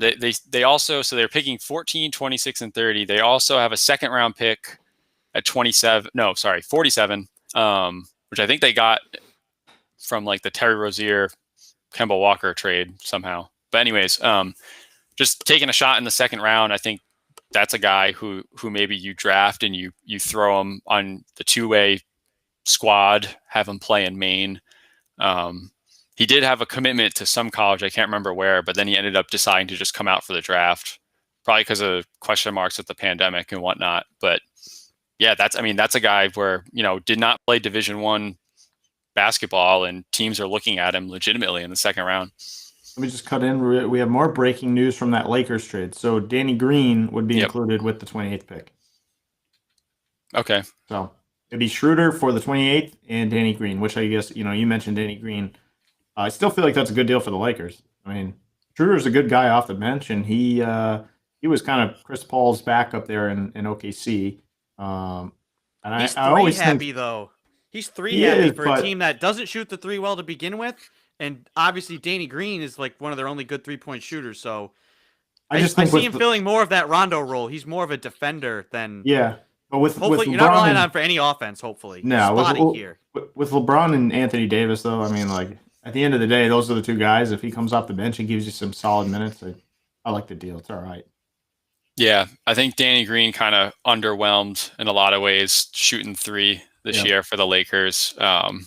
Especially, I bet that pictured in my mind of, I think it was, I can't remember which game it was in the finals where he had that wide open three to win and just totally bricked it. But yeah, no, Schroeder can score in a role off the bench. It's going to be interesting to see if the Lakers decide to start him, or maybe they go out, maybe they bring back Rondo. Who knows? Maybe that's just their 2-point guards and they do one of those things where they each play 24 minutes a game. Something like that could end up working out. I'll never forget the time that, was it Isaiah Thomas that slapped Schroeder, or was it the other way around? It was a playoff game against the Hawks when Schroeder was on the Hawks. I think it was Isaiah, because Jay Crowder got mixed up in a lot of those things too. But I feel like if we were like, oh God, but without Jay Crowder for a game, we wouldn't have been all that like scared of that. I think it was Isaiah. I think they got into it and Isaiah like open hand. It was one of those things like, no, it wasn't a fist. It was an open hand. He just, smacked him across the face. There we go. I'm just trying to manufacture any sort of Lakers-Celtics rivalry. So maybe if you bring back IT and we play in the finals, there'll be like another slap fight or something. Who knows? Bring back Kelly Olynyk. The Lakers sign Kelly Oubre. Get all of those. There you go. All of those gripes back together. Looking ahead to free agency for the Celtics, what's available currently given their cap situation? I know a lot comes down to kind of Gordon Hayward, if he opts into that player option, if he opts out and they re-sign him. But let's assume first that he says, yes, I like $35 million. I will happily stay for one more year. What can the Celtics do in free agency? Well, if he ends up picking up his player option, they'll really only have the taxpayer mid-level exception. So basically what the NBA does is, depending on where you fall, whether you're in the tax or you're over the cap but not in the tax, or you have cap space, you get a certain number of exceptions to go out and sign players. And it's designed to be able to sign a player who will help your team. Maybe it's a guy who can be your fifth starter or like a key player off the bench, which obviously is a huge need for the Celtics. They really didn't have a bench. So Hayward picking up that option would kind of hamstring them in a lot of ways in terms of what they can do to improve their team in free agency outside of just hitting gold on some sort of minimum contract. I think kind of backing up a bit, it's important to talk about the amended CBA, what the league and the team and the players agreed upon. So this pandemic, it's going to have an effect on the league for the next 3 years, unfortunately. And that's not speculation. That's written in stone. So they agreed to keep the tax the same, the salary cap the same. So $109 million for the salary cap, the tax is at $132. That really stinks for a lot of teams that are in the tax that were hoping that it would be a lot higher. I think the cap was going to be $115. So as a result of that, the tax line would have been higher. So you end up paying less tax dollars. What the league agreed to do is any loss of projected revenue, they would end up scaling down the tax penalties by that amount. So that will help a team like the Warriors, unfortunately, if they do decide to use that huge trade exception. It's not going to be as big of a tax burden as they had thought it was going to be based on everything that's going on with the pandemic.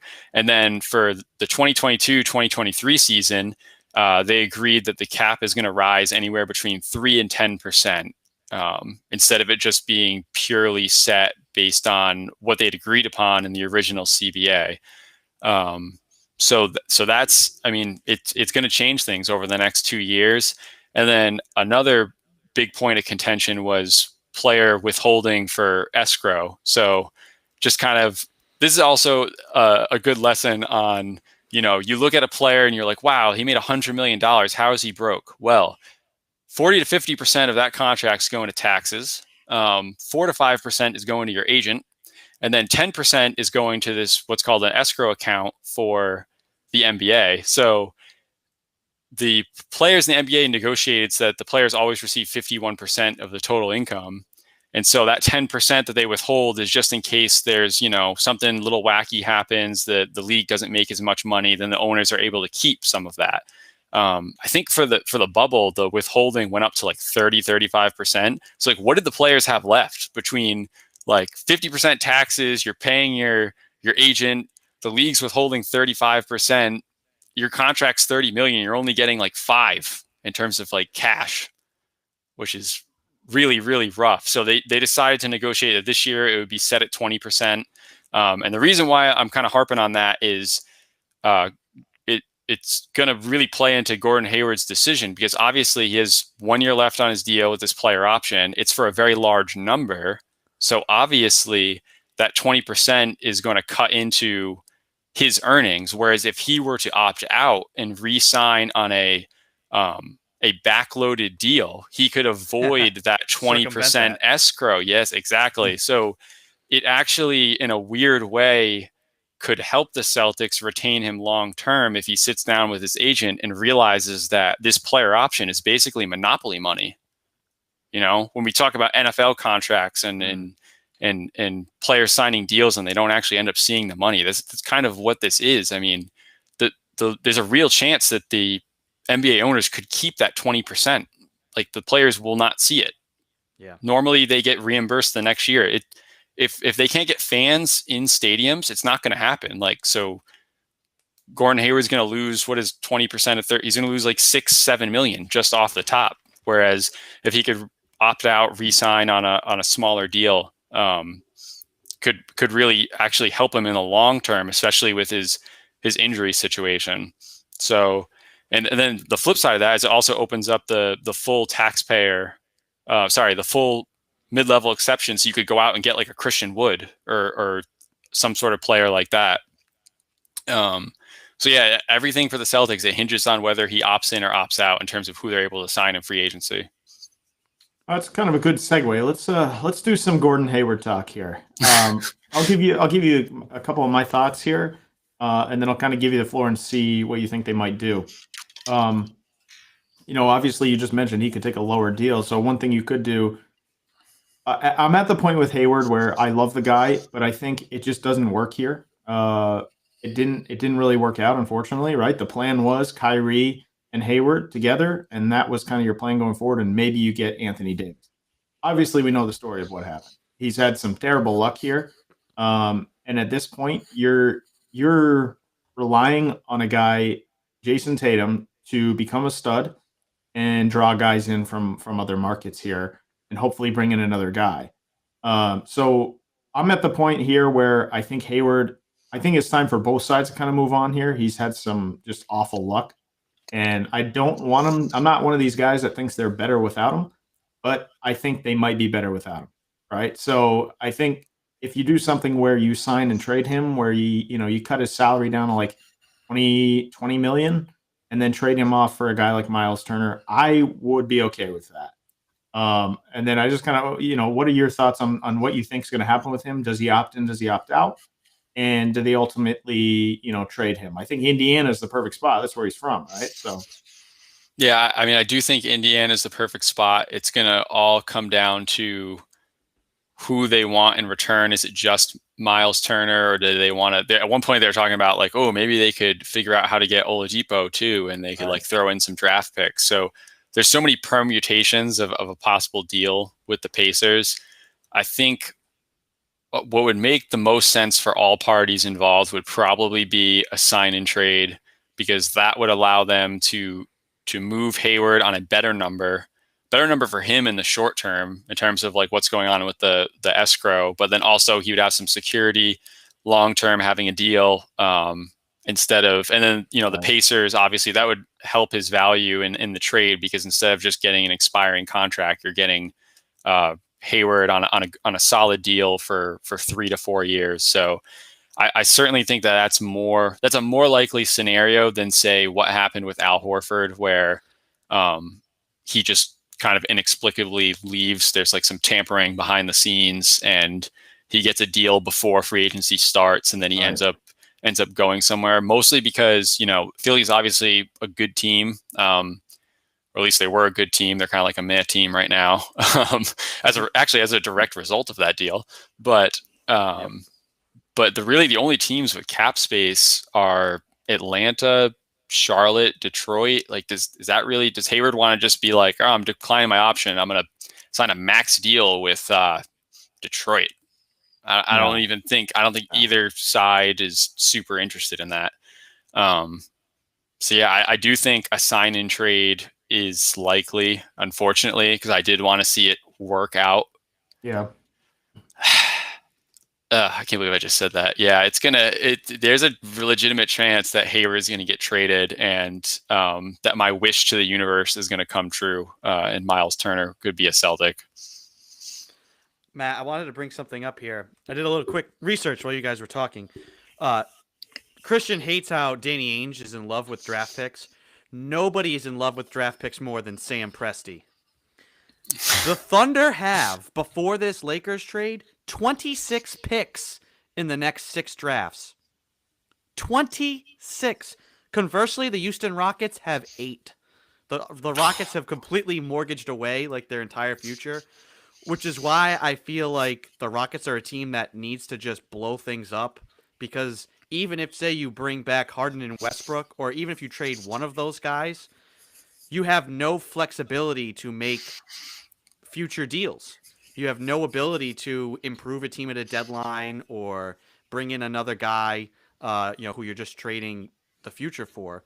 I feel like that's been a big part of why I felt I want the Celtics to draft some of these players in this draft, is because some of these pie in the sky, like, oh, trade like 5 first-round picks and Kemba Walker and Romeo Langford to the Rockets and bring James Harden in here to be your point guard. No. Just becomes one, diminishing returns. You went from like the IT veteran Celtics, you kind of reshaped it into Kyrie, Gordon Hayward, Al Horford. That broke down, and you got lucky and got Kemba Walker in here and are kind of bridging the gap between that mold and Tatum and Brown ascending. And now I feel like you should just let Tatum and Brown descend with Kemba Walker, fill in this team and roll with that. It's diminishing returns if you change out Kemba Walker for just Drew Holiday, or you bring in James Harden and now you have no draft capital to add guys because your tax sheet is out of control. Isn't the best move for the Celtics? Like, Hayward's independent because you said the flexibility there and things you could do.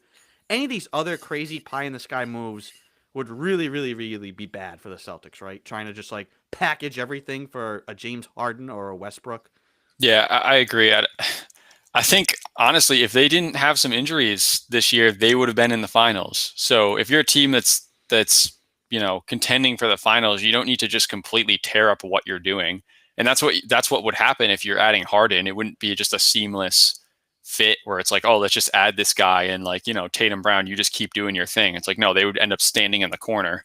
If you want to talk about infighting that would cause. So I'm very against any sort of deal like that. I think that they need a medium level, like semi-significant upgrade, possibly at the center position, and a few bench pieces, and whether that comes about from having more flexibility with Hayward gone, or if you can snag a guy at 26 or 30, like a senior who's just ready to play, that is the move for me. And then I'll obviously stay healthy. Like, if they keep Hayward, don't just like break your hand randomly running into Marcus Aldridge, like stuff like that.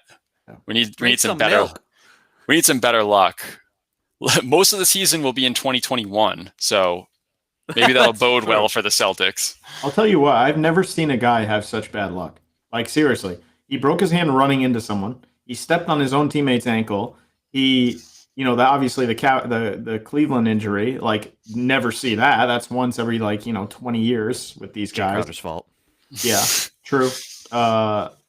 And I'm just ready to I want him more than anything, because I think he could be an all-star still, right? So if he goes to a team like Indiana, he's the guy, and I would like to see him in a place like that, as opposed to here where he's, kind of a middler now at this point, and it just didn't. Just accept the fact that it just didn't work out, right? A number of factors, and it just didn't work out.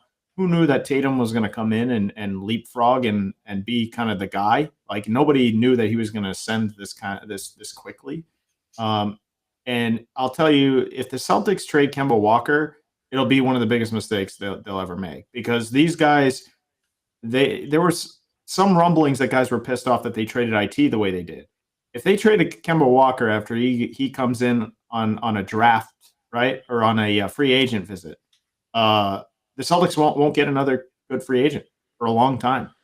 Does that, and I said too, does that impact, like, if you're Jason Tatum, you've watched IT get shipped out, you've watched Kyrie come in, blow up, get shipped out, Al Horford decided to get out. Now you see a guy who actually wants to come.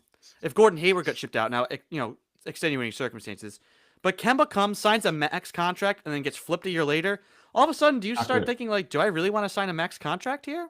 Like, what does that commitment even mean? Yeah, I mean, those are the types of decisions that add up over time. Like, I think obviously he's going to sign his extension, his rookie extension, whether that's 4 years. But then after that, he's an unrestricted free agent. And then at that point, a lot of teams make the mistake of 2 years before that, they start catering to the players' wishes. You need to start doing it now. Like 100%. you need to not make enemies. I mean, that was actually the biggest reason Gordon Hayward said he left Utah. Is he did X, Y, and Z. They said if you're able to accomplish these things on the court, you will get a max extension. He did it, and they were like, "Yeah, go find a team that will give you that, and we'll match it." Right. So he went to Cleveland. He went to Charlotte. Charlotte gave him the max deal, and then Utah matched it. And he even said, like, that was one of the major reasons. Where he's like, "I shouldn't have had to do that. You shouldn't have made me fly around the country for something that you told me I was going to get." I mean, I don't think it's.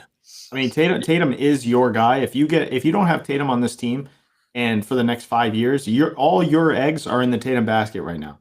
That's whether that's people coming here from free agents, whether that's draft picks that want to stay here.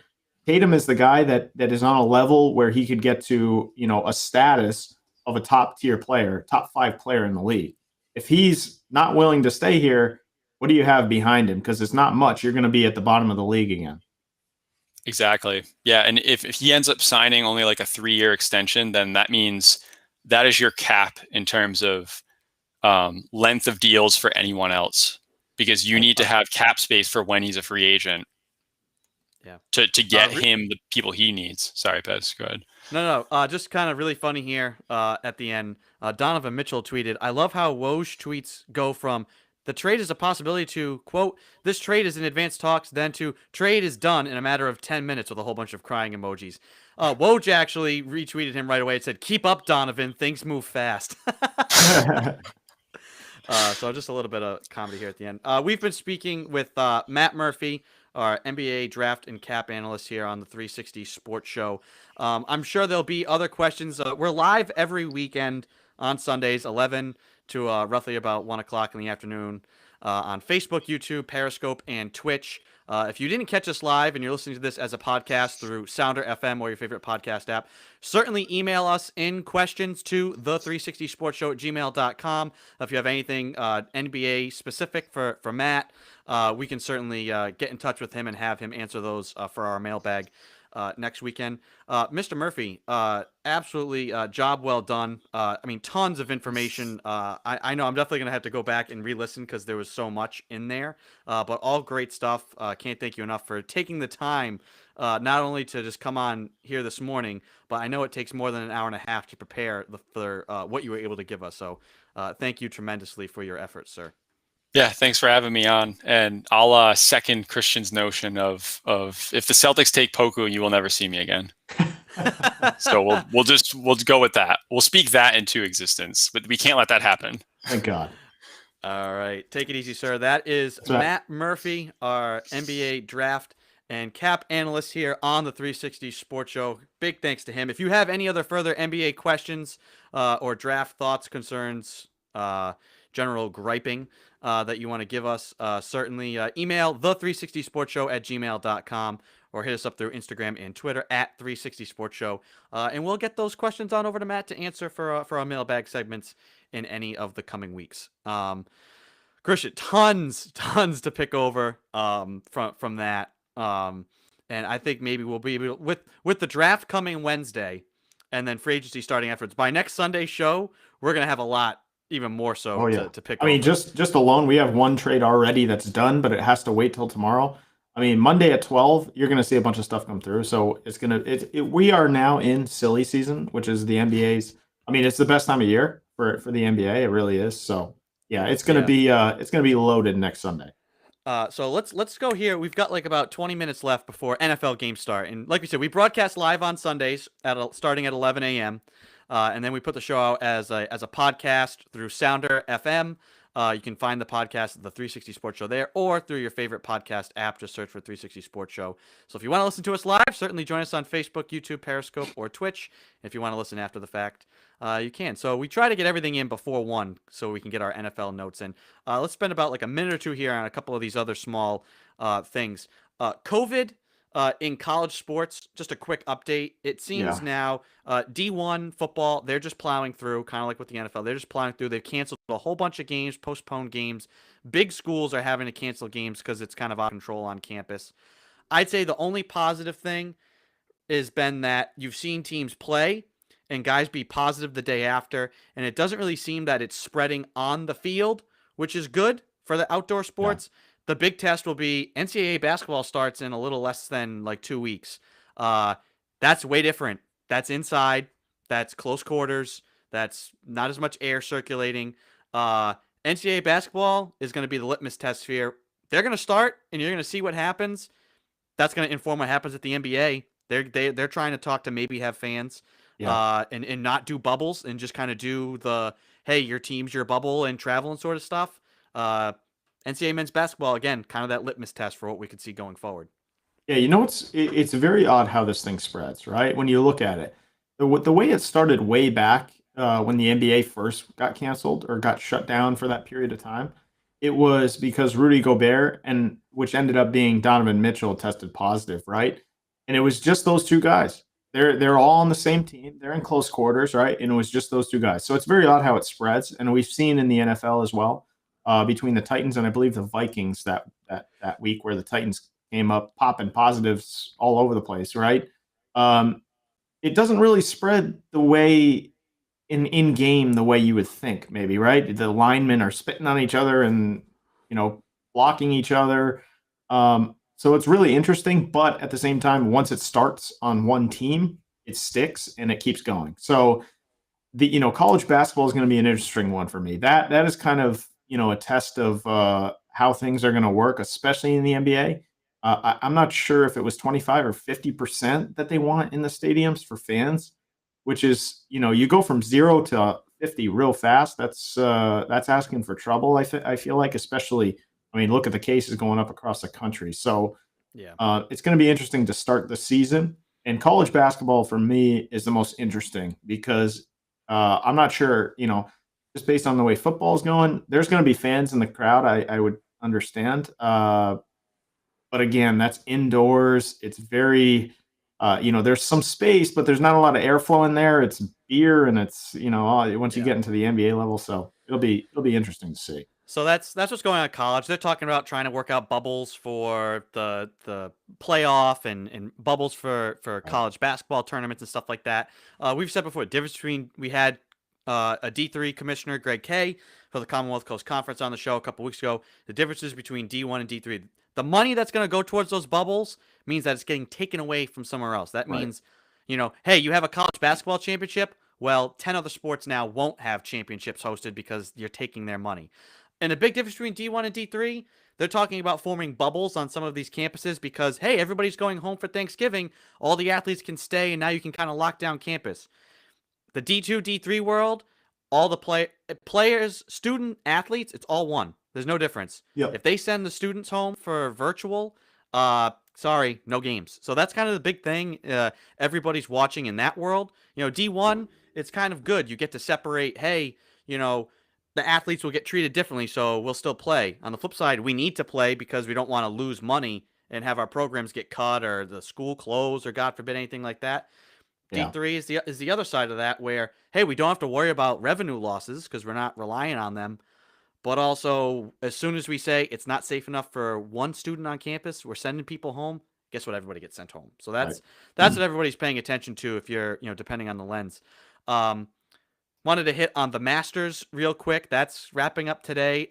This is really Dustin Johnson's to lose. I mean, minus Yeah. 16. Yeah. If he blows this, I mean, I guess I can't say he's going to blow it because, I mean, I think there's a couple of guys right on his heels. But the way he shot yesterday, he can shoot again. It's really, I feel like it's really his to lose, right?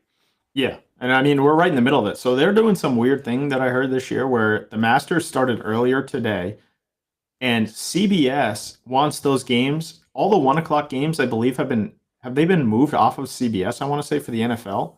So there's no I think they all went to carryover, Fox.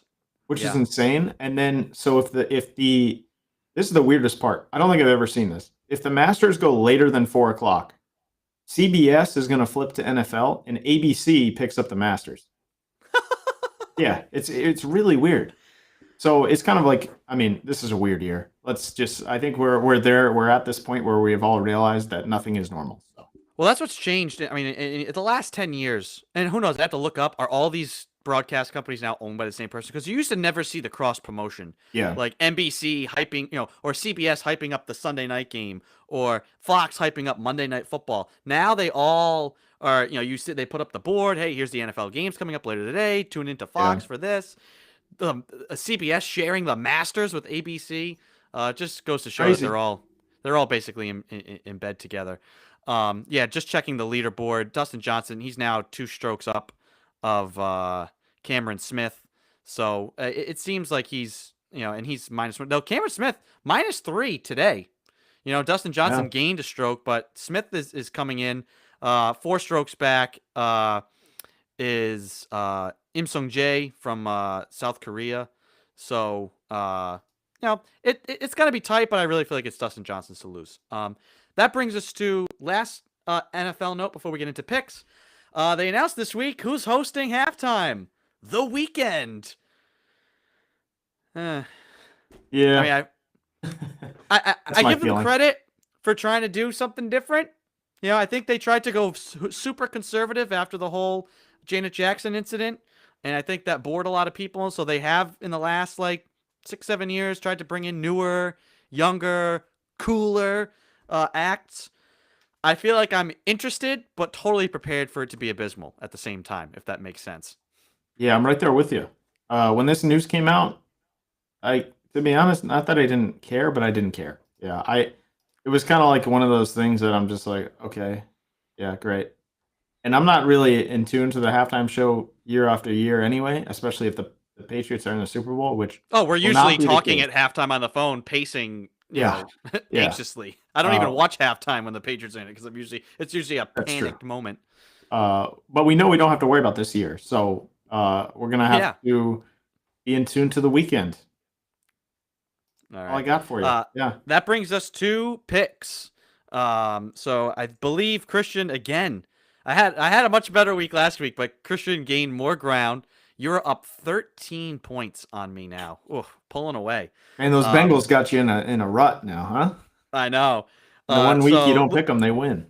Thursday night was Indy, Tennessee. We both picked Tennessee. And Tennessee absolutely crapped down their leg in the third quarter. That was embarrassing.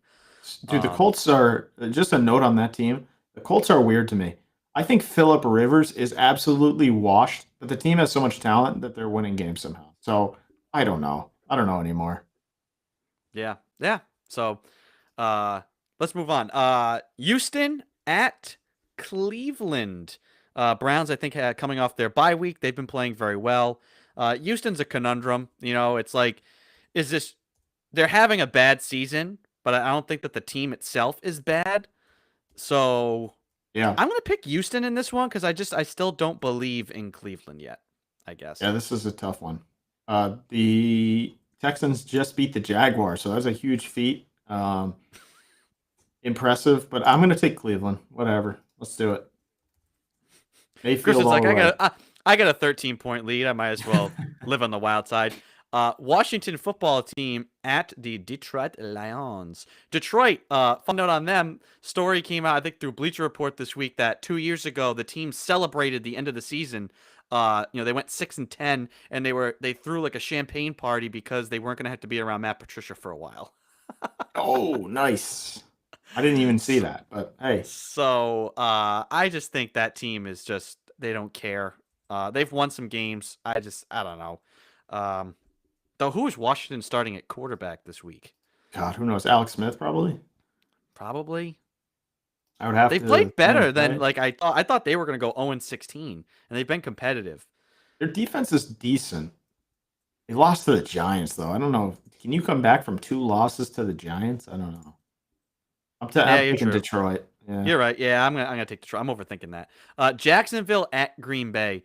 This is gonna be an actually kind of like an interesting game because Green Bay's defense has been suspect, and Yeah. Jacksonville can put up points.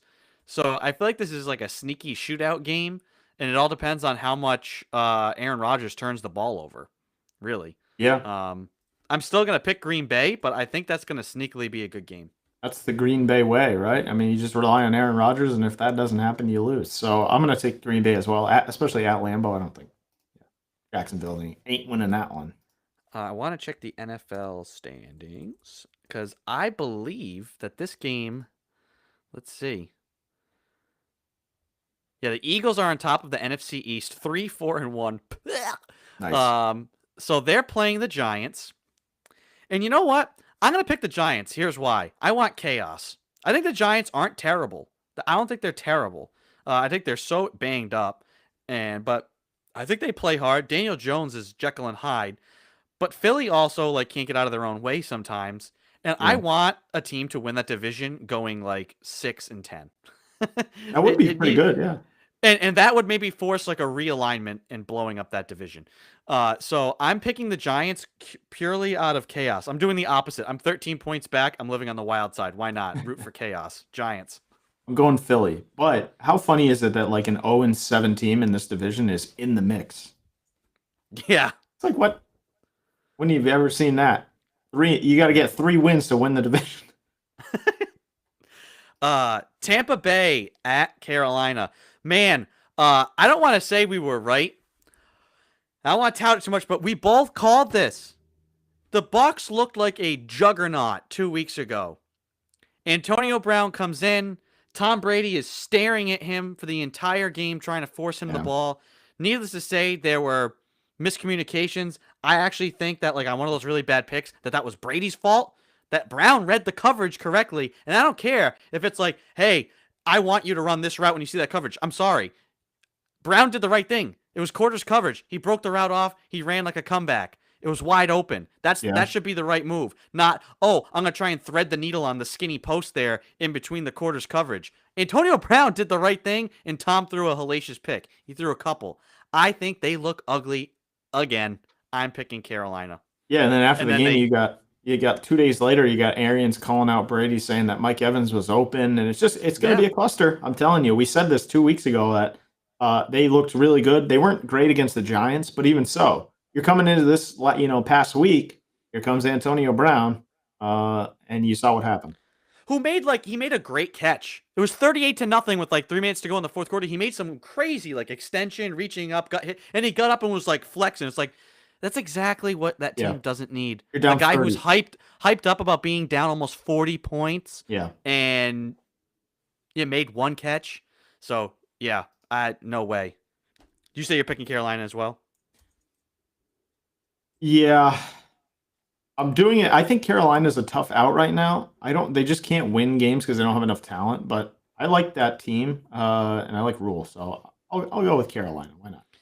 All right. Denver at the Raiders.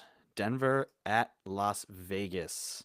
Man, I keep picking against Vegas, and they keep winning games. So if this was in Denver, I might consider Denver. I don't think Denver's as bad as everybody thinks. Locke has played way better than I think anybody. That team, if he continues to grow, the offensive talent of that team is phenomenal. It's very good, yeah. Judy is phenomenal already. Their defense is pretty good again, but at Vegas, I'm going to take Vegas, I think. Yeah, I'm just riding the poo-poo train with the Raiders. I just don't think they're going to win any games, and they do. Conversely, here's an interesting matchup between rookie quarterbacks. The Los Angeles Chargers at the Miami Dolphins. Favorite game of the Herbert week right versus here. Tua. I am this game. This game could go one of two ways. It's either like a shootout and it's an awesome duel between these two rookie quarterbacks, or both of them crap down their legs and it's some awful like Yeah, I know. 5 turnover each, It's setting 19 up. to 17 type of ugly game. I'm gonna pick the Chargers because like man, dude, it's almost like it's freakish how they lose games. Like Yeah, I know. it's brutally unbearable. I want to pick them Um, every week, but I can't. I can't anymore. I uh, can't do it. so This team could literally be almost undefeated with one play, yeah, and they just can't find a way to win. I'm taking so Miami. I gotta yeah, say, Tua last week. I don't know if you saw much of that game. Man, he could be. If you're the Patriots right now, you're a little bit nervous about the Jets getting the number one pick. You got Tua over there, and then Josh Allen, who still has a ton of upside. He hasn't, I mean, he played great last week. So, oof, man. But Tua last week, he looks like he's got that winning factor in him, where he's just like mhm. he's going to make a play, and he has the potential to be a stud. Like he was really really good last week. I didn't think he was going to come along that quick. Here's another one. Buffalo at Arizona. Again, some young quarterbacks going at it. Dude, the Bills, oh my God. I mean, I know Seattle's defense is bad. Oh my Yeah, gosh. good week for the Bills though. The Bills figured something out. Nothing makes you figure out your offense better than I guess playing the Seattle Seahawks. Yeah, Uh, Arizona, better defense. Uh, can the Bills kind of contain Murray? I think. They've got some speed. Uh, I'm really high on Arizona though right now, so they're at home. I'm still going Arizona. This would be a big win though. Again, I've said this like the Bills have kind of had these moments where it's like if they're legit, they win this game. They've let me down once before, but then they beat Seattle last week. They beat Arizona this week too. The Bills are now starting to become part of that like really upper echelon part of the AFC this year for real. yeah. I mean, they're in almost. I mean, the Dolphins are there, but I think they're kind of in lockstep now to win that division if they keep it up. This is a spot where I think the Bills normally would crap themselves and lose this game after coming off a good win. But I'm kind of like I'm gonna go with the Bills this week. I think they win this game again. Seattle at the Rams.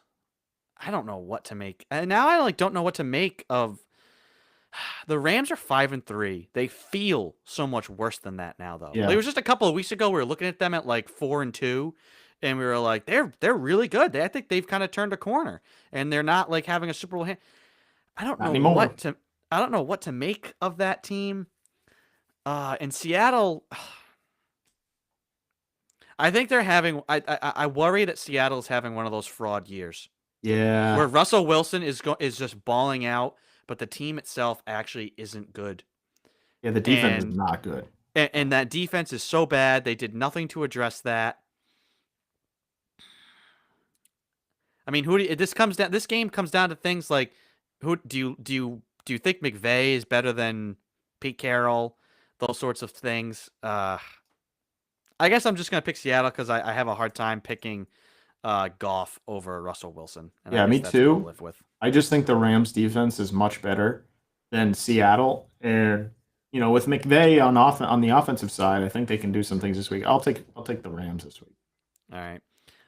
This could actually this is going to be a sucky game. San Francisco at New Orleans. New I'm going Orleans, Saints. yeah, Easy, but that game's going to be crap test. yucky. Here's an interesting one. Cincinnati at Pittsburgh.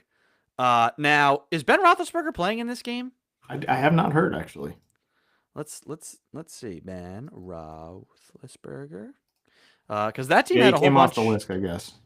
Came off the COVID list yesterday. So he'll be playing. I think this game is actually going to be better than people think. I think the Bengals, they have their ups and downs. They're 2-5-1. Yeah, But after what the Cowboys were able to manufacture against the Steelers last week, Burrow can certainly surpass that.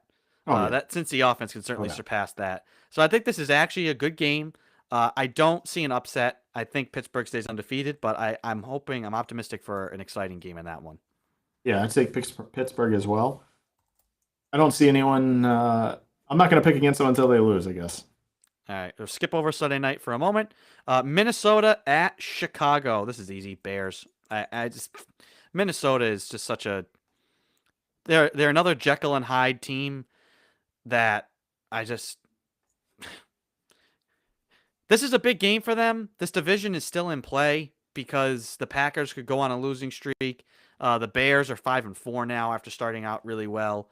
They could get themselves into the playoff mix, but Cousins could also throw like 6 interceptions. So I'm picking Chicago with that defense. Dalvin Cook has been the best player in the NFL the last 2 weeks since he came back. I'm going to say Vikings win this game. All right. So let me match it up. And now, with about 5 minutes left here on the clock, we can hit to Baltimore at New England. Christian, this game comes down to this: the Patriots get a big. They win at the end on Monday Night Football. Yes, it's the hapless Jets.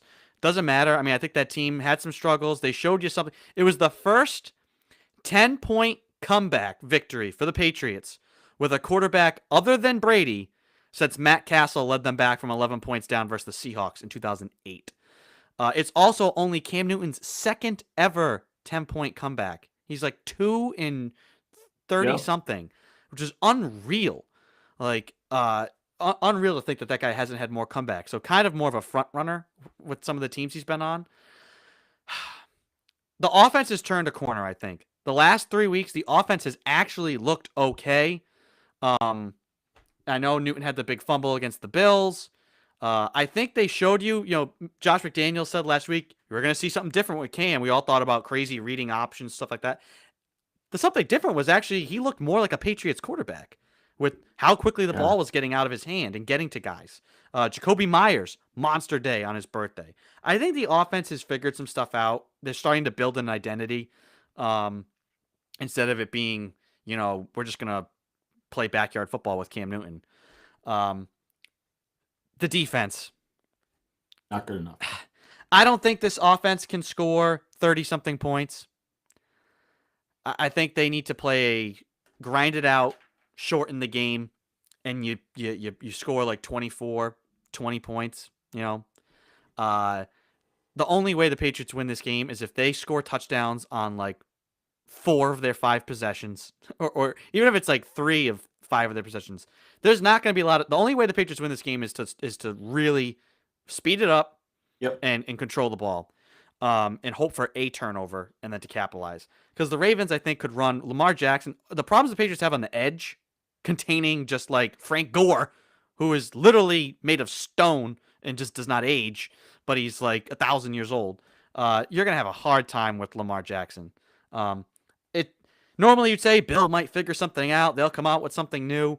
I just don't see it with their personnel.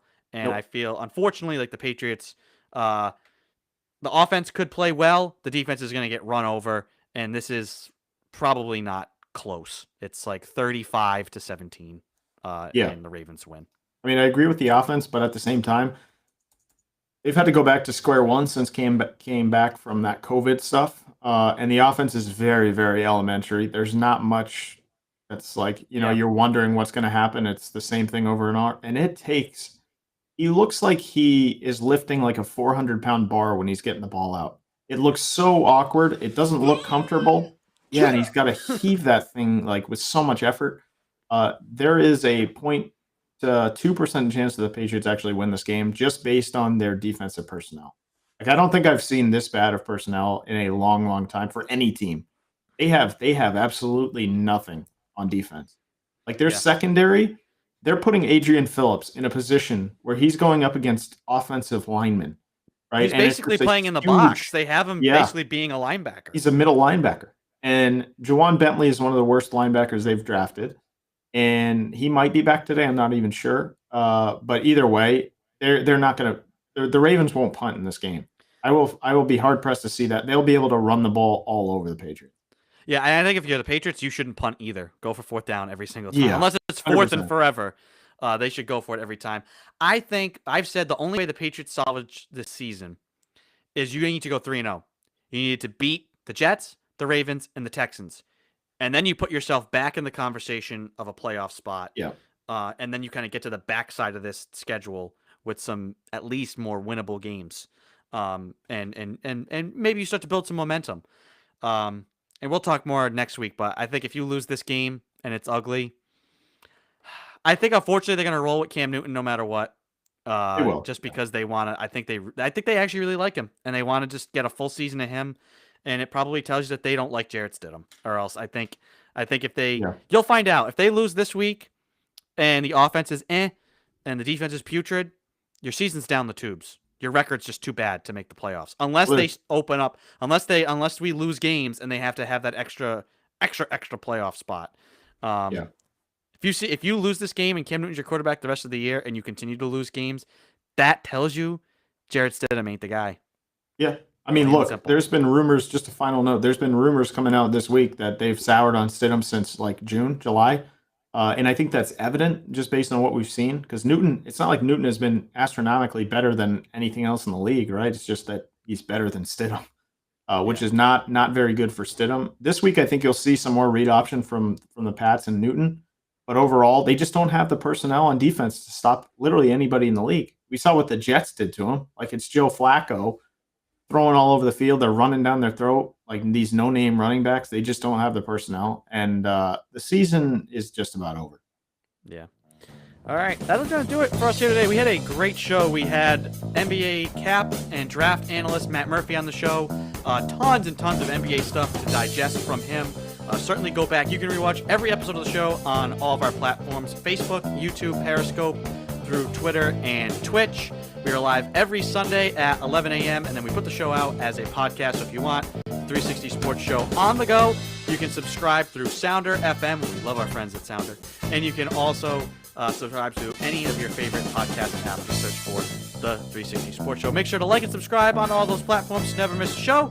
I'm Andrew Pizzelli. He's Christian Lauber. Again, tons of NBA stuff. If you missed today's show, go back and rewatch it. Tons of great stuff to go through with the draft coming up on Thursday, free agency starting Wednesday, free agency starting on Friday, and by next Sunday, the NBA could look completely different. So, that'll do it for us here today, folks. Hope you enjoyed this one. Enjoy the rest of your weekend. See you later.